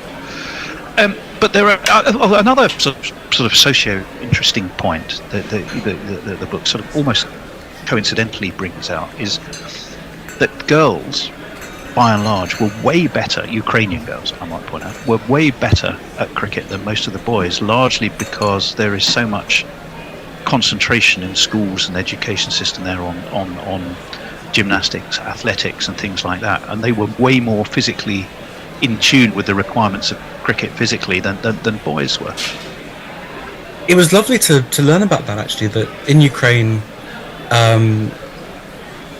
firstly because cricket was played in many public schools, for a long while there were more female cricketers in Ukraine than there are in many test playing countries. So cricket was a really sort of popular sport among girls in Ukrainian schools. And as you mentioned, because these girls grow up doing gymnastics, dancing, playing tennis, they are sort of very sporty people. So when it came to youth cricket, the girls' teams were by far stronger than the boys. And actually one thing I'd like to sort of say more about kind of in my, as I promote the book, is that actually in the book there's a lot of kind of female voices, kind of voices from female cricket. And many sort of people in the book are, connected with girls cricket. Yeah, and it's a bit like the USA, where soccer, USA soccer. Yeah, exactly. I mean, it started off as a women's sport, didn't it? Really. But just well, as we said, the sort of the story comes incredibly to life through some of the people, and you tell some amazing stories. I mean, I could just throw a couple of names of people. One, Alexander Romanenko, which I think is that Sasha? Is that? Yeah, Sasha. Yeah, that's Sasha. Oh, I think is that the chap on the front cover. He is. Yeah. So to tell us a little bit about him, because the transition from peacetime cricketer to what he does in the war and how you talk to him and things like that—that's been extraordinary. So to give us a little bit of his story. So Sasha's one of the guys who wandered into the cricket fields thinking that cricket was sort of some gladiator combat. With time he became the team's wicketkeeper and one of the top order batters, and just really cricket became his main hobby. So he was studying at university at the time, and just sort of playing cricket at weekends, and as we all do, kind of dreaming about it and waiting for the next match. But when the war began, because he was then sort of in his late 20s, he first signed up for the territorial defence. So the very kind of morning that the invasion began, he was there with his brothers signing up to protect his town. Then he joined the main army. So when I caught up with him, he was travelling through eastern Ukraine, sort of Donbass, as a sniper. Mm-hmm. So his life had gone from, as you mentioned, just a really peaceful life of, he'd set up a company, playing cricket at weekends, just a very normal life. All that went in a flash one morning, and he was then involved in the war effort and finding himself on the very front lines of the war. And so was it he who lost his brother, or have I mixed him up with someone else? He didn't lose his brother. I mean, thank God his brother's still alive. But he signed up for the army with his brother, who also played cricket. But together they're now sort of on the front lines of the war. Well, yeah, it's always worth going back to the fact that they were playing some pretty decent level opposition, and wasn't it the Mediterranean Cricket Cup, which is sort of a very high level almost before ICC recognition, and Ukraine was all set to play in that. So cricket had advanced to a reasonable point before the cricketers became soldiers. Another name that comes out often in the story, and I think it's also linked to how he helped others to get out of Ukraine when the Russian shit hit the fan, was Yuri Zahersky, who was something of a star player, but also I think a real hero when it came to helping his people. Tell us a bit about him. So Yuri is the gentle giant of Ukrainian cricket and a bit of a legend. So as I was researching the book and speaking to people, everyone came back to this guy Yuri Zahersky, who was responsible for Ukrainian cricket's kind of highest innings, kind of one of the main bowlers and just one of the best cricketers to have come from Ukraine. And the way he was described was as kind of this hard-hitting left-hand batter, big imposing guy. But when I spoke to him, he was the most gentle, calmest sort of man. And when the war began, he was responsible for evacuating people from the war zones. So he would drive some kind of a large car into places like Butcher. He would collect up kind of children and families in his car and drive them out of the war zone. And it was just fascinating to firstly hear about his cricketing career, because he was a very good cricketer in his day. But obviously when the war began, kind of all that just stopped, and he became a genuine hero in risking his life to save others. It's an old Toyota, I think. Not that we want to advertise Toyota, but it necessarily, but it was. I know he got many children to safety. And who was it who escaped along the railway lines? Was that Yuri, or again I might be mixing him up with someone else? I know it was a 13-kilometre walk underground, because all the train stations had become bomb shelters and everyone was huddled in there. Well, the batsmen are coming out, as usual, not much of a break. Calling all co-commentators. I can see Messages is here and Will is here as well. Excellent. So the official word is that England get these in 18.4 overs or less. They will qualify for the semi-finals.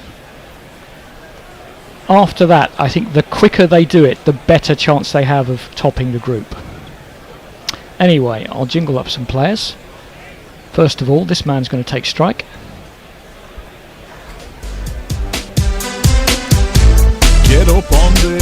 So salt, yeah, Phil is here. Want you to push it good into the offside. Scores runs around the park. There's no way you can hide. Push it. So salt, yeah, Phil is here. And the bowler, who's already got at least one top scalp in this tournament. It is the man from Oracle. I don't know if he is an Oracle, but he's the man from Oracle.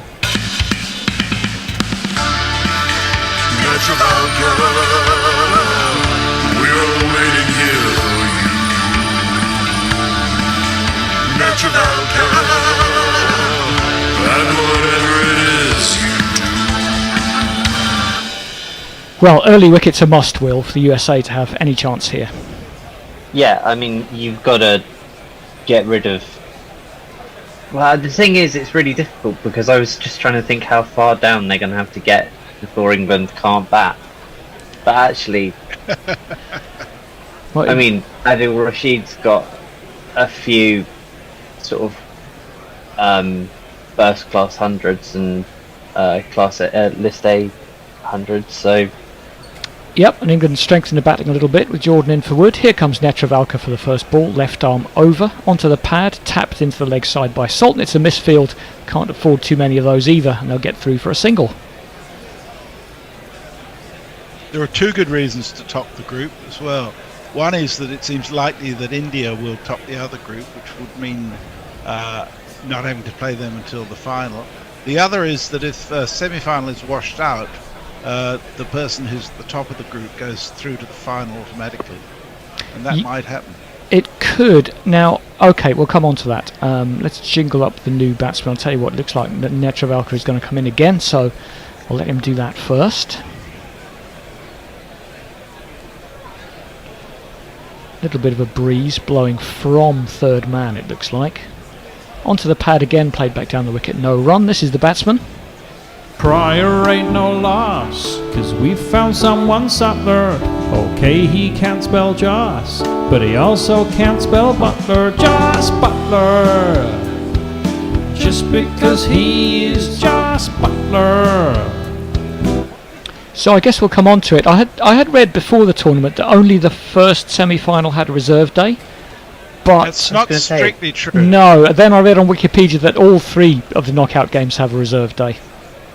No, that's not strictly true either. Well, how can it not be? What is it then? Because the day game has extra time, basically 250 minutes extra time in the afternoon. That does make sense. The night game has 90 minutes that night and 140 the next day, or whatever. Trying to even them up. Okay, well that was a good ball from Netravalka, past the outside edge of Joss Butler. On the other hand, the final does have an extra 90 minutes on the day and a full reserve day with an extra 90 minutes on that day as well. Well, as it should, yeah. They don't want a rain out in the final. So a bit of encouragement for Netravalka there. Can he add Butler to the scalp of Kohli that he is on his wall after this tournament? Slightly stuttery run. Butler is down the track, punches it out to cover point. Anderson is in the way, and there's a lot of him to be in the way.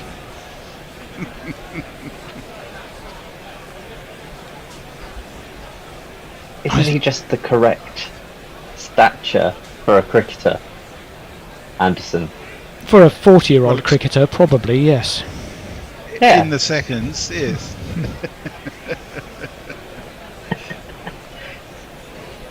Tidy start from Netravalka. Just 1 run off the first 4 balls, and that was a misfield.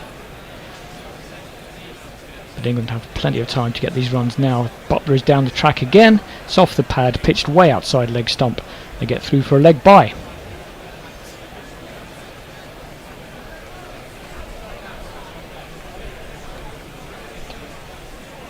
Tidy from Netravalka without being particularly threatening. He's barely touching 80 miles an hour. I thought there was a bit of swing for Chris Jordan towards the end of that innings, which you don't often see in a T20 innings at the end. No, I mean, his last over was sublime when you look at what he got out of it, but you know, it doesn't seem to. The pitch doesn't seem to be playing ball quite as much now. Fuller, ooh, and a half in the air from Salt. But fortunately for him, he hit it on the line of the deepest set fielder, and it bounced a good few yards before. Anderson, so it's a good over to start with from Netravalka. It's just gone for 2. We've just had an excellent tweet from Steve Shipcott, who says, Bear, you might want to check, but I think I've just become a patron. £10 a month seems more than reasonable. Yes, Steve, I've just checked. It has come through. I'll drop you a line with the link to Discord just in case you haven't got it. But thank you so much for that. That's a wonderful thing you're doing there. Dr. Cricket says, not sure if they'll be able to do it in 11 overs. It's certainly possible if they go for it. But they'll be able to do it in 18.2 overs, which is the cut-off for getting into the top half, according to the TV commentators. Yeah. The reason... Jay is pointing out the reason that Gary and Jordan are similar is that Jordan never drops a catch, just like Gary. Just like Gary never did, yeah. Yeah. You see, this breeze is pretty strong. It's flapping the shirt of Joss Butler. And maybe Chris Jordan's deliveries were just drifting in with the breeze a little bit in that over. Right. It's a man who's also had a good tournament with the ball, and he's made some contributions with the bat as he did today. It's going to be Harmeet Singh.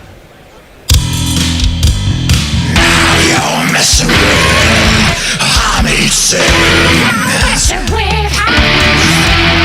Now you're messing with hobby sing. Messing with house. Right, let's see what he can do with a bit of spin in the second over, bowling left arm around. Ah, that's right, I remember him. He has this little hop before he bowls. But he's hopped that one down the leg side and it's a wide.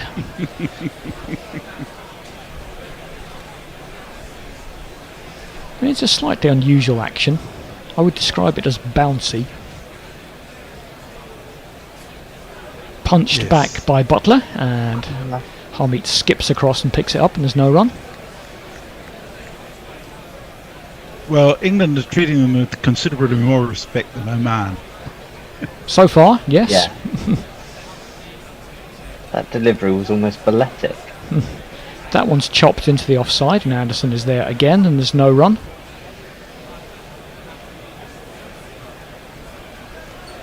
Long off and a deep mid-wicket for Harmeet.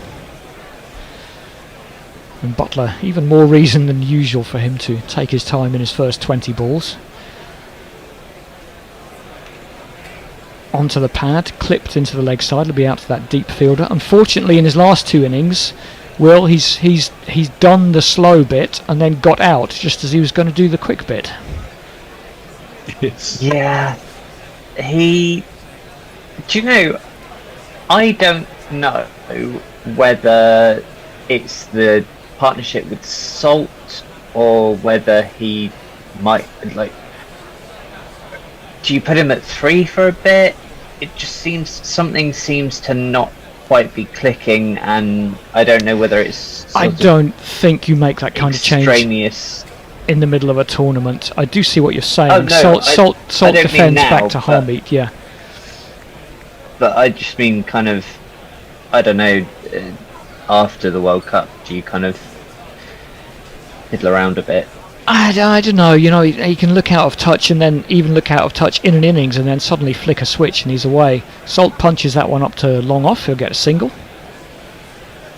He is the most, when he's on song, he's the most fluid.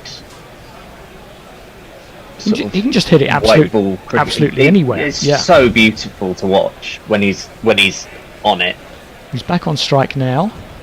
Just punches it past cover up to long off and he'll get another single.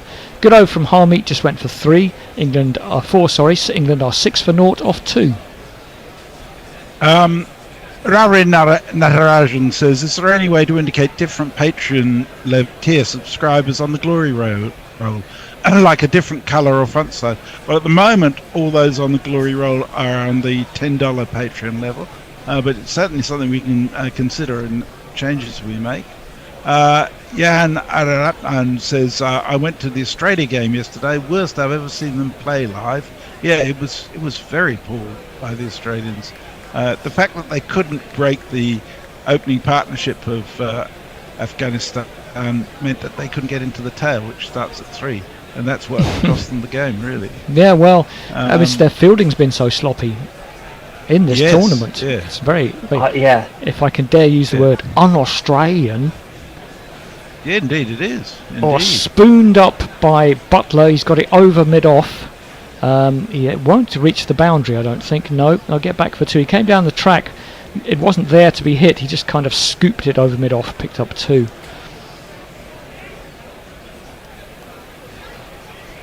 Rehearses the shot, gives it another practice, hoping that next time it goes into the stands.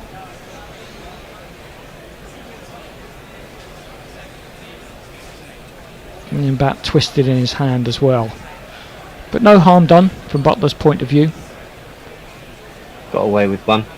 He did really. I do recall in the South African game we concluded that the pitch was much tougher to play on when England batted in the second innings. I wonder if it might turn out that way here. I wonder if we made it look a bit worse than it was.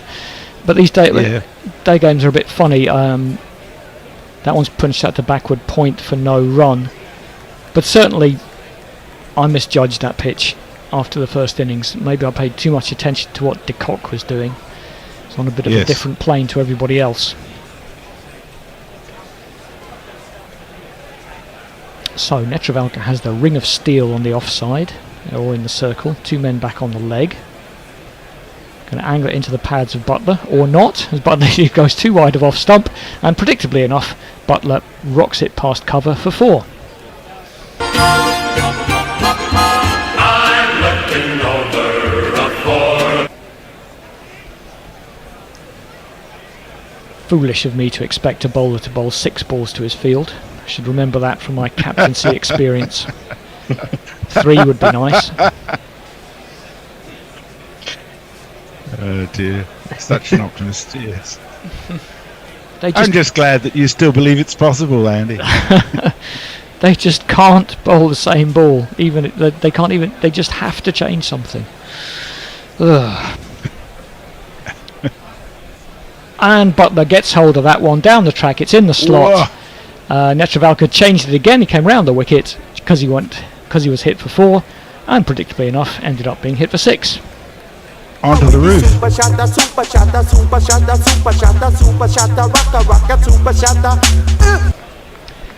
That's how quickly it can change for a bowler, Will. 8 quite tidy Yeah. balls. Got 1 wrong, overcompensated. Bang, bang. And you've got Joss Butler at the other end. Doesn't help, and the screen is telling us 104 metres, which is a biggie. And he's been able to do that since he was about 17, 18. Like, I remember going to the county ground when I was about 15 and watching Joss be like that. And he's just never really slowed down. He's bashed a hole in the solar panels again. Solar panels on a cricket stadium. What could possibly go wrong? Well, apparently the ICC is covering the cost for the Barbados Cricket Association. Well, they're going to have to buy a new solar panel for a start. Yeah. That's about the 4th one, I think. Oh, I've seen a few, yeah. So Netravalka is staying over the wicket, but he's got a bit of a conundrum to solve now. Slower ball, Butler doesn't care, launches it over long on again. Is he going to hit the solar panel? Not quite as far that time. So that's... just knocked someone out in the crowd. Yeah, take a person out, they're much less expensive. Yeah. 2, 4, 6. Butler just stood and waited for that one. Decent effort at a slower ball. Well, maybe I give him a little bit too much credit because his hand did come off the bat. But as you have to in that situation, he just went through the shot. And after a tidy start for the USA, this over has gone for 18 with 1 ball to go. All of that damage done by Joss Butler, who's on 21. And the captain trying to get this game finished in a hurry. Netravalka is back around the wicket. Good ball, dropped into the offside. Just a single, gets out of the over. England are 25 for 0 off 3 with a target of 116. George McPherson says, I'm glad England already played the West Indies and won. Yes, I think the West Indies are building up a head of steam. Sagnik Data says, amazing to think that South Africa, who've won 6 games in a row, might be out if they lose to the West Indies. Are they the worst team ever to win 6 games in a row in a World Cup? Got to be close. I think so, yeah. They're disappointed all the time. Mog says it never pays to decock watch. And George McPherson says, thank God for that, a boundary at last. Yeah, it could be the opening of the dam. It could be. Well, it could end up being, in fact, it's very likely and going to end up being a quarter-final tonight between the West Indies and South Africa. Winners will go through. Yeah. USA have made a change. After this ball, I'll give him his jingle, but it is another left-arm spinner. Clipped into the leg side, they should get a comfortable single. It's one of the men who had his stumps demolished by Chris Jordan at the end of that USA innings. Nash rises with every moment. He's got to grind to fight to survive.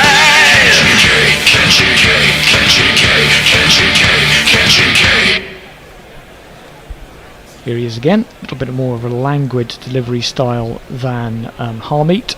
That one's punched up to long off by Salt. He's taking a bit of a back seat, and that'll just be a single.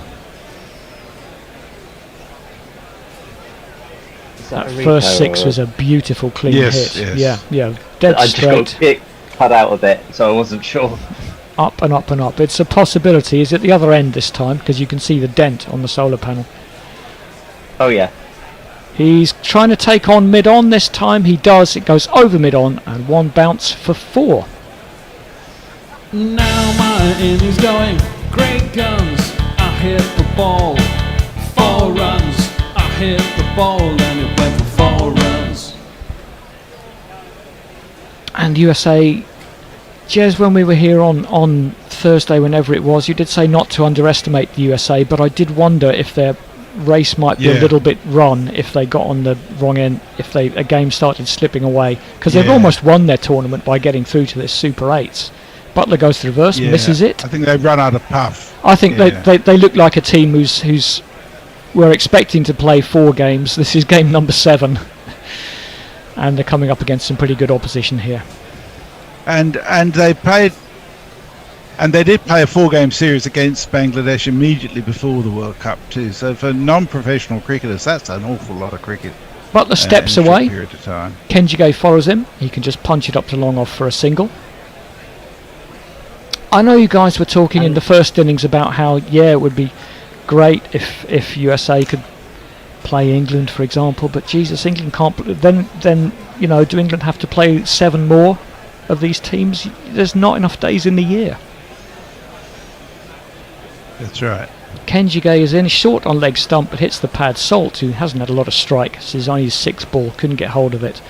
What I would like to see is something maybe more like the World Cricket League for the teams in this sort of zone between sort of 10th and 20th. Yeah. Maybe they could play each other in a competitive competitive and maybe work it like that. Yeah, because the World Cricket League is great. If you've ever I don't know if either of you have been to any of those kind of games, but I went to France versus Germany that was in a round robin thing on Jersey. Yep. And it was amazing. Because it's just fun. And I think it gets people into cricket, which is good. There's a sort of weird little enclave around Hamburg of people that are mad into cricket, which is a great thing. Well, you could also mix in the sides, who aren't doing so well. Yeah. Like Sri Lanka and New Zealand, dare I say. They wouldn't be very happy with that. Right, another change for the USA. Netravalka's had enough, and I'll give this man a jingle in just a second. Oh goodness me! What a horror show of a first ball. That was on the wide. That was on the 2nd wide line outside leg stump, and absolutely no chance for the wicket keeper. So hang your head, this man.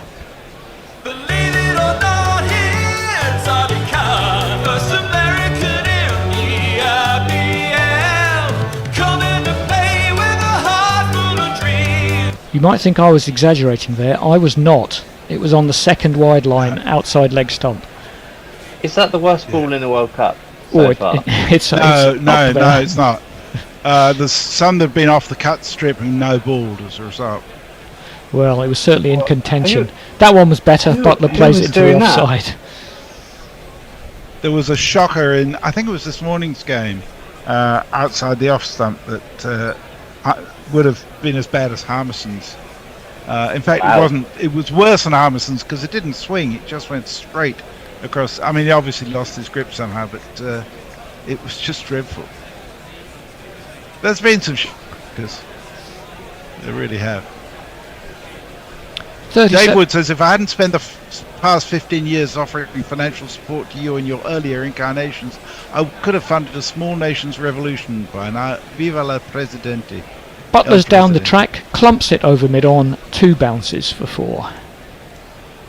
It's Nissan She. It's Nissan She.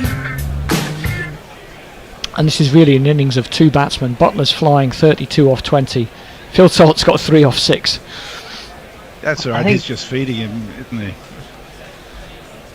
Just want to go and watch the other sport that will remain nameless. It's not on till 8 o'clock. You should be good. Khan is in. Jotla Joss punches it up to, I think long on's gone back. Yeah, not Joffrey yet. Maybe they'll send Joffrey in 3 for a laugh. He gets a single and Salt can have a go. I should make a point to those of you who are already patrons. We are hugely appreciative of what you already give, and we're not suggesting that everybody's in a position to give us more. We just do need more. But thank you so much for those of you already supporting us, including you, Dave. Salt still's playing a different game to Butler, punches that one out to cover, and there's no run. Shouldn't think he's too bothered though. I might make the suggestion of finding a relative that you don't like, stealing their card, and then stinging the bastard for all they've got and giving it to us. That wasn't an official recommendation, I hasten to add. No. Johnny Bairstow's got his helmet on, very much suggesting that he will be in next, if he gets a chance at all. Salt flicks that one down to deep square, but the fielder is across. He should get 2. Yeah, they get a comfortable 2.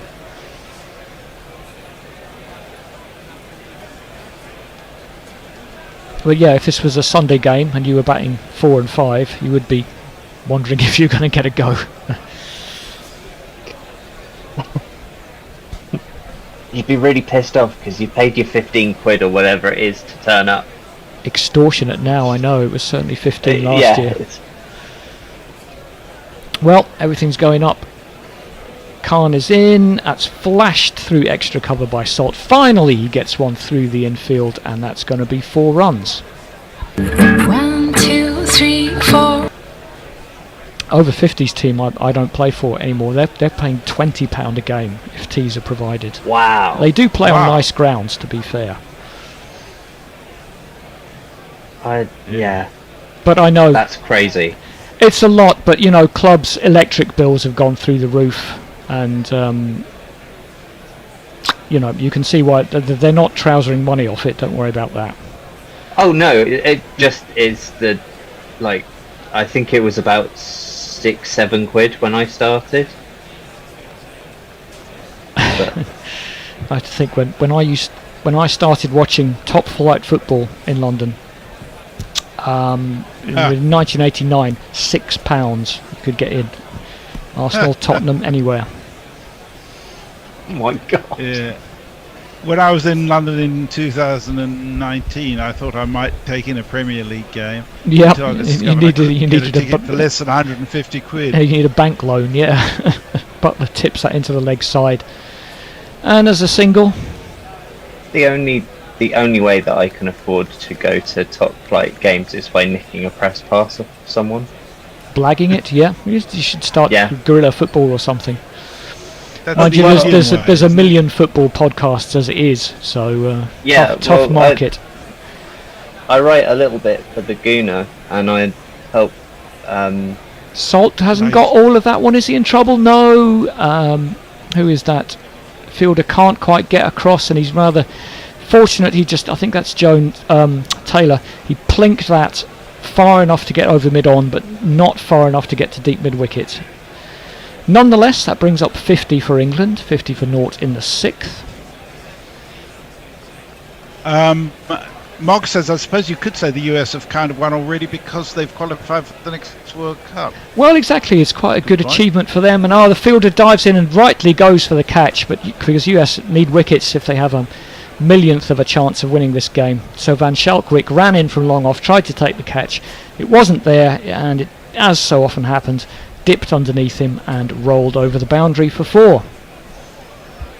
Give it to me 1 time. Give it to me 2 times. Give it to me 3 times. Yeah.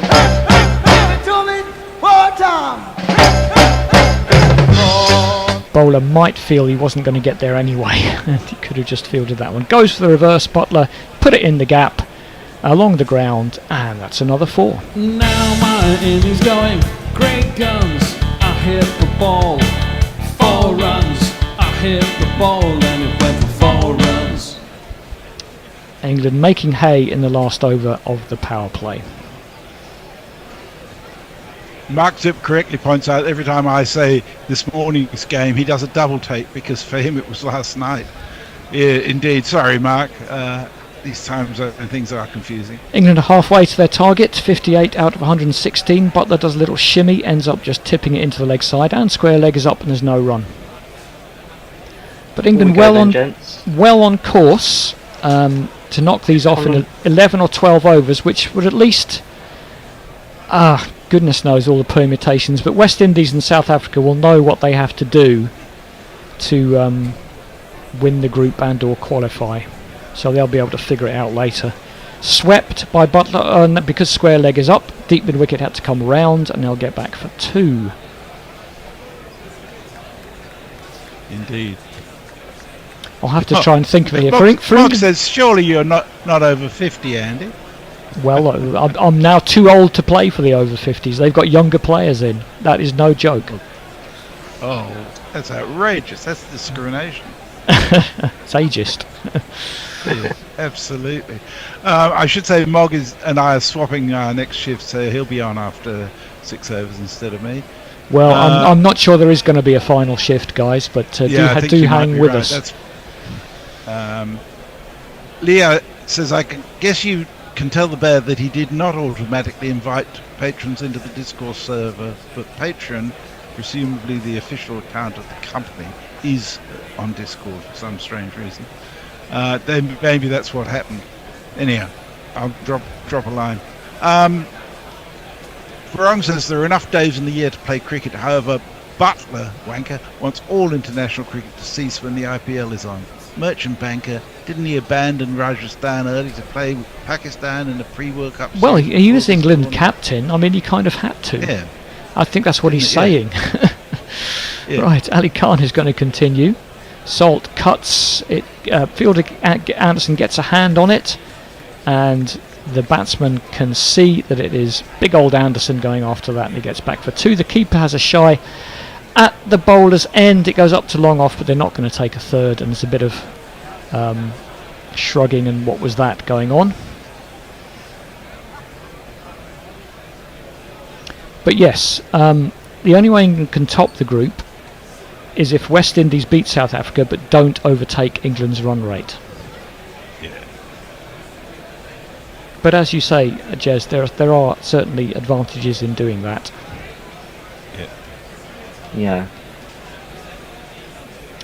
Played up to mid-off, been on by Salt, should get a single, but the advantage to finishing second is that they should be playing on Thursday afternoon our time, so we'll be able to commentate. I know we will, I'm sure we'll do the other semi-final anyway, but what I really meant to say is I'll be able to commentate it. Yeah, White Line Wireless will be doing the one that involves India, which is no, that's the afternoon one. Sorry. They'll be doing the one no, that White doesn't Line Wireless will be doing the first one. The one that doesn't involve India, yeah. Full toss, clipped out towards deep square. Fielder is around, and they'll get 2. I still think all this business of seeding the Super 8s and saying India are going to play a semi-final at a certain place so Jay Shah doesn't have to change his plane ticket is wrong, but we're here now, so you either make the best of it or you walk away. Indeed. Tony Bishop sent us a lovely picture of a jay in his garden, which appropriately enough he has named Grover. Punched up to long off for a single. Having said that, a bit of an oversight by the whoever does these things, that India actually aren't playing their group game last. They've got to play Australia first, then Afghanistan play. Yes, that's a surprise, isn't it? Probably weren't expecting so much, to be honest. India probably be fine though. They would need a really bizarre, I think, set of results. That's one of the great things about Australia losing, is that it makes those 2 games significant. Very significant. Down the leg side, should be a wide. It is. Basically, there's a lot of run rate scenarios in that group as well, but I think it really boils down to most likely Afghanistan need to win and Australia need to lose to get Afghanistan through. Yeah. But India play Australia first. And we'll be covering that tomorrow. Yep, I shall be tuning into that one. Here comes Ali Khan to Salt. Onto the pad. I'm not sure if you've got any bat on that, but it runs out into the leg side off the pad, and slowly enough that they'll get back for 2. Is he going to call that a leg bye? Doesn't really matter. Nope, got some inside edge on that. So one more ball and we will have a change. Before you finish, Jay's got a message for you. He says, Andy, a Sri Lankan friend I recommended Guerrilla Cricket to, has just sent me a message asking for your address because he wants to kill you. Thankfully, I don't know it, so there's no moral dilemma. What for? Just because I said Sri Lanka weren't very good? Sorry, mate, that's a fact. How dare you? Ali Khan punches out to deep backward point. He'll get a single. I'll go home to make sure no one knows my address and fend off death threats. And in the meantime, the Bear and the gang will take you through probably, I think, the rest of this game. I'd say so. Thanks all. See you later. Cheers. Bye. Brian, Mog was the last YouTube one I did. I think we're pretty well up to date on tweets, although there are a few that I haven't had a chance to read. Yeah, I think we're up to. You are right on that. We are up to date on tweets. Just kind of picking up on. Well, let's see. I'll go back to Pirate Badshaw saying about Real Cricket event providing live commentary on various flags and bank jobs in London. Daniel Keevy wanted to know, how does Australia losing to Afghanistan impact Group 1? We're actually looking at that now. It really ought to play for either Australia or Afghanistan, depending on run rate, and whoever wins that final set of matches can sneak into that second spot. India's already clinched it. Kieran wants to know, and Bear could probably provide an answer, are you guys covering the election this year? Probably not. If someone wants to do it, would normally use some of the shitty jingles I did for the last election. Well, yeah, exactly. I know Sherwood or someone usually pops up and says, "Can we do an election?" But no one has this year. I'm not that into staying up all night to watch the election. That's full. New bowler Van Schalkwyk. Bowling at Salt. I'll give him a little jingle. Shadley be nimble, Shadley be quick. How the fuck did you pronounce a name like Shadley Van Schalkwyk? Indeed. Second ball smashed out too wide, long off. Is the fielder going to get round? No. Is the answer to that. Good placement from Phil Salt. Game effort by the fielder, but not enough. There's not one boy for me, I must have 2 or 3, I need 4. What did the West Indies chase down 130 odd, didn't they, in 10.3 overs, wasn't it? Sounds about right. Yeah, that sounds about right. It's Van Schalkwyk, by the way. And Schalkwyk, well, this ball's been pulled out to deep backward square leg. Wrong footed the fielder for a little while. But America feel like they're going through the motions. England a little bit as well. Is that Van Schalkwyk the same way as Labuschagne? It's just easier to say it a certain way than the actual way he pronounces it at home. Yeah. Could be. I mean, I've met the guy. Oh, right. I think they just have a second kid, actually. Oof. Horrible. No ball. It's a no ball. It was going to give a wide because it was miles down the leg side, but it seems it was too high as well. So actually, it's going to be a free hit, which England will feel happy about. You get a free hit if they bowl a no ball. Off a free hit, you mostly can't get out at all. A little bit harsh. It's one of those slower ball out the back of the hands, not threatening to the batsman at all. Should have definitely been given as a wide, but technically it was a no ball and it's a free hit. Rules are rules. And he gets a dot ball on the free hit because Butler gave himself too much room when he bowled it wide of the off stump at a paltry 75.1 miles an hour, and he couldn't reach it. Bit of a smile from Salty down the other end. All don't lie. Yeah.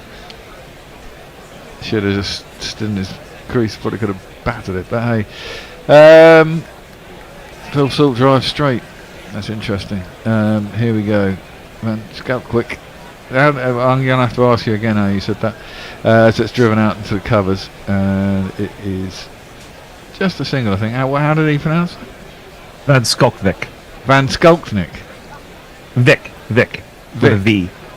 Van Skalkvik. Got it. Van Skalkvik.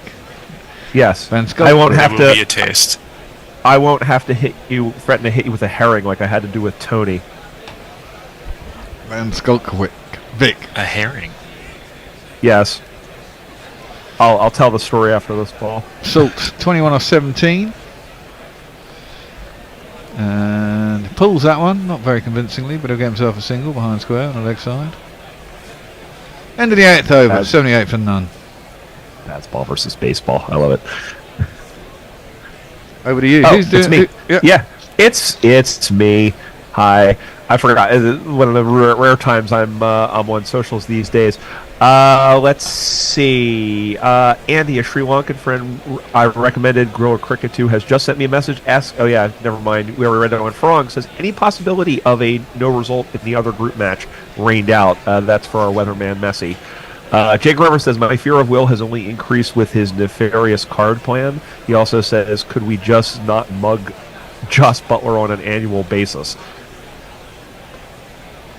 Well, then, if you want to do yeah. so.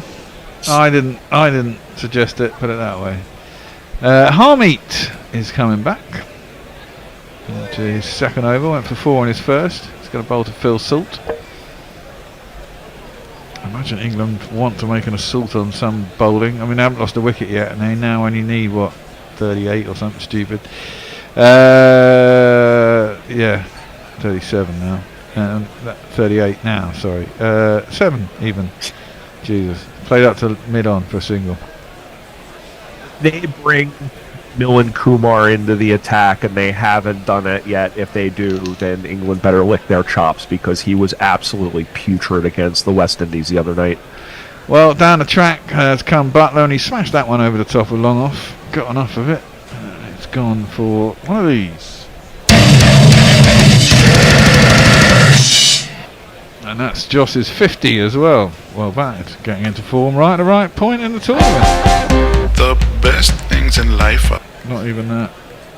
That's something else. 50, 50, 50, pretty nifty on a bowler's pitch. Harmy again. That one is smashed into the leg side. He tried to bowl that as a slower ball, but it was into the arc and got smashed. Out to deep mid wicket. 91 England. Well, they could do this inside 10.3 overs. They might do this inside 10. Doesn't really matter one way or another, they're going to do it. Well, I think it probably will do, because England's net run rate against the West Indies was probably better. So this will probably put our net run rate above the West Indies if we do it in a similar sort of amount of time that they did, even had a slightly few more runs to bowl. Down the track comes Joss Butler, and he smashes that one. Oh no, that was a replay. I got done. I've been done. Fuck, I've been done. Tony. Tony. Good job, Tony. Dyeing your hair again, Tony. My daughter said, good job, Tony. Dear oh dear. Even the 4-year-old's dunking on you, Bear. Well, Harmy is in again, and it's gone again. All the way over the bowler's head. Long way back into the stand. 6 more. Oof. Might be over this over. 2, 4, 6. It's potential. No, we can only get 12 the next 2 balls. No, a couple of no balls. Yeah, I suppose. It may be slightly contrived. Well, Harmy comes in again. That one's 6 more. This time over square leg. Joss is in. Taking the piss. Rare form. Taking the piss, yeah. 6. What was that about putrid bowling, you said? Yeah, this is it. This was Harmeet, who only gave up 5 in his first over. But yeah, I mean, their bowling attack is just not especially their spin bowlers, just not up to snuff. I will tell you, England is now at this moment ahead of the West Indies on net run rate. Okay, that was a wide. Horrible ball from Harmy. He's scared of bowling it anywhere near him. Yeah, I think so. Joss has moved on to 72 off 35 in this over. He's scored 24. And the last ball has gone for 6 more. Fuck me. That has destroyed him. That's 5 sixes, a wide and a single. 32 off that over. Boom. England want this over and done with. The number of the day really hops and kicks. The number of the day is 666. That was a massacre. What are people saying out there? Oh, they're saying lots of things. Well, Leia said that I can hit Tony with what appears to be a herring dish with splashy cream, with cream sauce and lemon and onions. So Jay says, I got a J named after me. They're cantankerous, gluttonous, and social F-wits. My daughter's in the vicinity, so I can't say that. And dumbest of the Corvid family. Oh, wait, I carry on. Lots of things happening on YouTube. Screw the IPL, says Pokey Bumfinger. It only just finished. I'm already dreading the next one. Messy Jez is suggesting perhaps an election chat for the patrons on Discord. Yeah, there's a few things being said in there. Why have the USA suddenly become a Sunday League standard side? I thought all the talk was that they were good. I think they were good. They were good in the first, I think, the start. But again, the problem is this is their 5th game that they're playing, and they've had to travel, and this is not a team that has had to. 7th game, isn't it? 3 in this, 4 in the first. This is their last game, isn't it? Yeah, So 7th game. 6th game. Well, that's pulled by Salt. Could be a wicket. No, it's a single out to mid wicket. That's too much excitement to hope for. Yeah. Van Skolkovic. No, because they had. Sorry, Bear. They had 1 rained out. Remember? Oh right, yes they did. They're the 1 rained out. That's what sent them through, wasn't it? Yep. Yeah.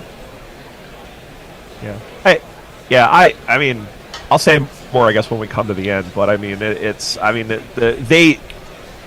they came out really like a team that but they've really been exposed here for what they are. Yeah.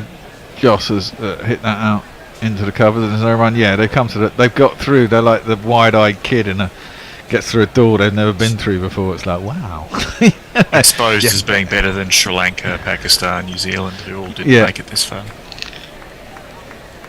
It's like walking into a bar for the first time when you turn 18. Yeah. Or 21. 4 required in 9.2 overs, so they could do it.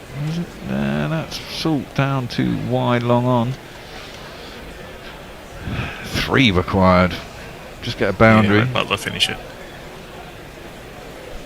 If you get the extra runs over the top, so you get 6 now, you get 3. Does the extra 3 runs still count? Yeah, and your net run rate. Yeah. That's why when I said it would be about 11 overs for them to pass the West Indies. Yeah, well, that's cut by Butler. That will be the game. It was a bit aerial, a bit of a poor shot, but there was 2 men up, 1 at backward point, 1 at short third man. Well, past them there was nobody. It got over the top of them, raced away their third man. England won in what, 8.4 overs? 9.4. 9.4 overs. So this could be interesting. England could be top of the group now on net run rate, and if the West Indies would now probably have to beat South Africa by X amount to top the group. So it's going to go down to the wire as to who goes where. And as we said, South Africa could quite easily go out by losing. If all they have to do is lose to the West Indies, it's a must-win game for now for South Africa. Yeah, because England's essentially in the semi-finals at this point, because only one of those other 2 teams is going to be able to top them at most. If South Africa wins, they top the group because they're undefeated. If the Windies do it, then it's going to come down to net run rate. But England is through no matter what. South Africa handle pressure in finals pretty well, historically. As we all know. So let's have a look at the table. I'm sure they'll have it up. Are they going to have it up to date? No, they haven't. Yeah, I've got the run rates here. You should be. England's. Oh, go ahead. No, I was just saying that you should fucking update the table. Literally, as soon as the game finished. It takes like 2 minutes for them to do it. But England's at 1.992. The West Indies at 1.814. South Africa is at 0.625. And just for giggles, the U.S. is at minus 3.906. Nice. So we would be, so the West Indies probably isn't much in it. They probably have to win by 8 runs or bowl or 2 wickets or something, I don't know. I'm sure there'll be no shortage of graphics coming up about that over the next few games. Yeah. Okay, Andy's going to tell me what the score is. Oh, does it go down? How does it go down? Just receiving important updates. Oh, from the newsroom okay. here. I don't understand that, but come on air and explain it. Andy's going to come on and explain run rates because I don't really get this bit. Sense, I think, because you're dealing with division. Yeah, what I'm trying to say is if West Indies win by 1 run, their net run rate will go down because it's already 1.8. I mean, imagine if their net run rate was plus 10 and then they won by 1 run, it would come down, wouldn't it? So they'd have to win by 2 runs to stay the same. They'd have to maintain their 1.8 advantage and then do a bit more. So. Yeah, and then plus they'd have to catch up 0.1 of a run or something. Which I think means they need 36 runs. I think England might have a 30 or 40 run window where if the West Indies win by fewer than that, they'll top the group. Oh, okay. And averages can be funny things, is what I'm saying. Yeah, they can. That's true. If it goes to a super over, because it essentially is a 0 net rate, which means that it will come down as well. Yeah. But so South Africa know they got to win. The West Indies need to win. Win by a margin. Win the game. Yeah. No, it doesn't really. No, but it doesn't. But for South Africa. For South Africa have to win. If they win, they go through because they top the group. Yeah, but South Africa have to win because they can't. There's no way they can go through on that run rate. So, but the West Indies only have to win. If they win, they're ahead of South Africa on net run rate already. Anyway, so West Indies just have to win. They both have to win. Both have to win. It's a must-win game. Sweet, I like it. Yeah. I'm not going to sit up and watch it though because it's 1:30 in the morning. Yeah, I don't know that it's mathematically possible for South Africa to lose and still manage to finish ahead of the West Indies. They can't if they lose, because their net run rate is not going to go up. So, yeah, that's what I mean. That's why both England and the West Indies have spanked the US, and I did say after South Africa got closer than they would have liked for comfort against the USA, so that could cost them because.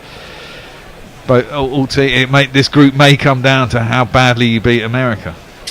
And England and the Windies have crushed them, and the Sappers, beat them handily, but not particularly well.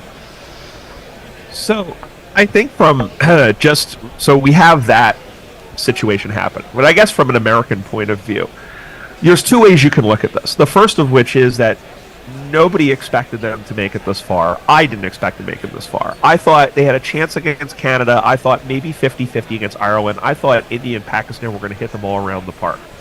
So the fact that they made it this far, I think is a great, is a success, and that's something that hopefully they can build on in 2 years. And how they go about building it in 2 years is going to be very important. And I don't trust USA Cricket to build upon it the correct way. Now, I hope I'm wrong by that. But I don't see. You think they'll just go out and try and find more immigrant type players rather than try and grow the sport and get some homegrowners? I think they're gonna try and get by on a budget. They've got no money, and I think they have things set up in such a parochial fashion that unless something actually clicks and they go, you know what, maybe if we make the game more accessible, there will be more interest, and maybe over the next few years you'll see more homegrown talent, people that perhaps didn't come up with the sport, to try and get involved. I don't know that I see that happening with the current structure, but maybe after supposedly the ICC is going to slap them silly after this tournament is over. I don't know what's going to happen. But the other way you can look at this and is say, if if Manik Patel doesn't act like a doofus and injures himself after they win, maybe having him in the lineup, it helps. And maybe, who knows what happens against India? Who knows what happens against South Africa? Who knows what happens in India? Who knows what happens against South Africa? If Netravalkar doesn't drop the ball, who knows what happens against India? If Aaron Jones manages his time a little bit better, they don't get those 5 penalty runs, who knows? If they do a little bit get better against Rabada against South Africa. A lot of ifs, ands, and buts there. Exactly. There's a lot of ifs dragging exactly. So, that's what I'm trying to say, is that there are a lot of ifs there. So, on the one hand, and the biggest question as well coming into this was their depth. And it was exposed in the third game against Bangladesh in the warm-up. They handled Bangladesh pretty easily in their first two.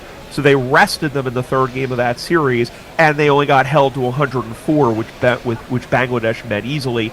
With Jones sitting, with Netravalkar sitting, with a bunch of their starters sitting, and you thought to yourself, if they end up having to rely on a lot of these second-choice guys, that they're in trouble. As it was, they didn't have Manik for down the stretch, and they ended up again playing well against India, and they ended up playing well against South Africa. On the other hand, they still haven't quite figured out how to use some of these guys, and there's a lot of players who I think should have made this. Jaya Saradna should have made it. There's Kareem Magoor, another guy from Queens, how he was left off the team. Raj Nanan, another guy, how he was left off the team. They could have used a couple of good spinners as well. I think how would they have fared much better than some of these guys would have. So you can be proud, but I think you can expect a little bit more. And the gulf in between those teams really kind of came to bear in these last two games. And I think the other side of that is the U.S. cricket, I think, has to be prepared to send these guys on a tour or some sort of where they are going to be exposed to a lot of travel and a lot of cricket in a lot of amount of time to build up their fitness and to build up, because you could tell they were absolutely gassed the last two games against teams that are used to playing full-time cricket and used to traveling all over the place. Yeah, so true. That's kind of where we are. So yeah, I mean, to be fair, they looked knackered today, and as soon as they lost the wickets, the first 2 overs they got not many runs. First time the ball went over the boundary, they kind of immediately their heads dropped. You can see that, but exactly that, they're learning. Anyway, look, we're out because it's the end of the day, and we've got another game tomorrow. I've got to take my car. I don't know what's happening tomorrow. I've got to take the car into the mechanics.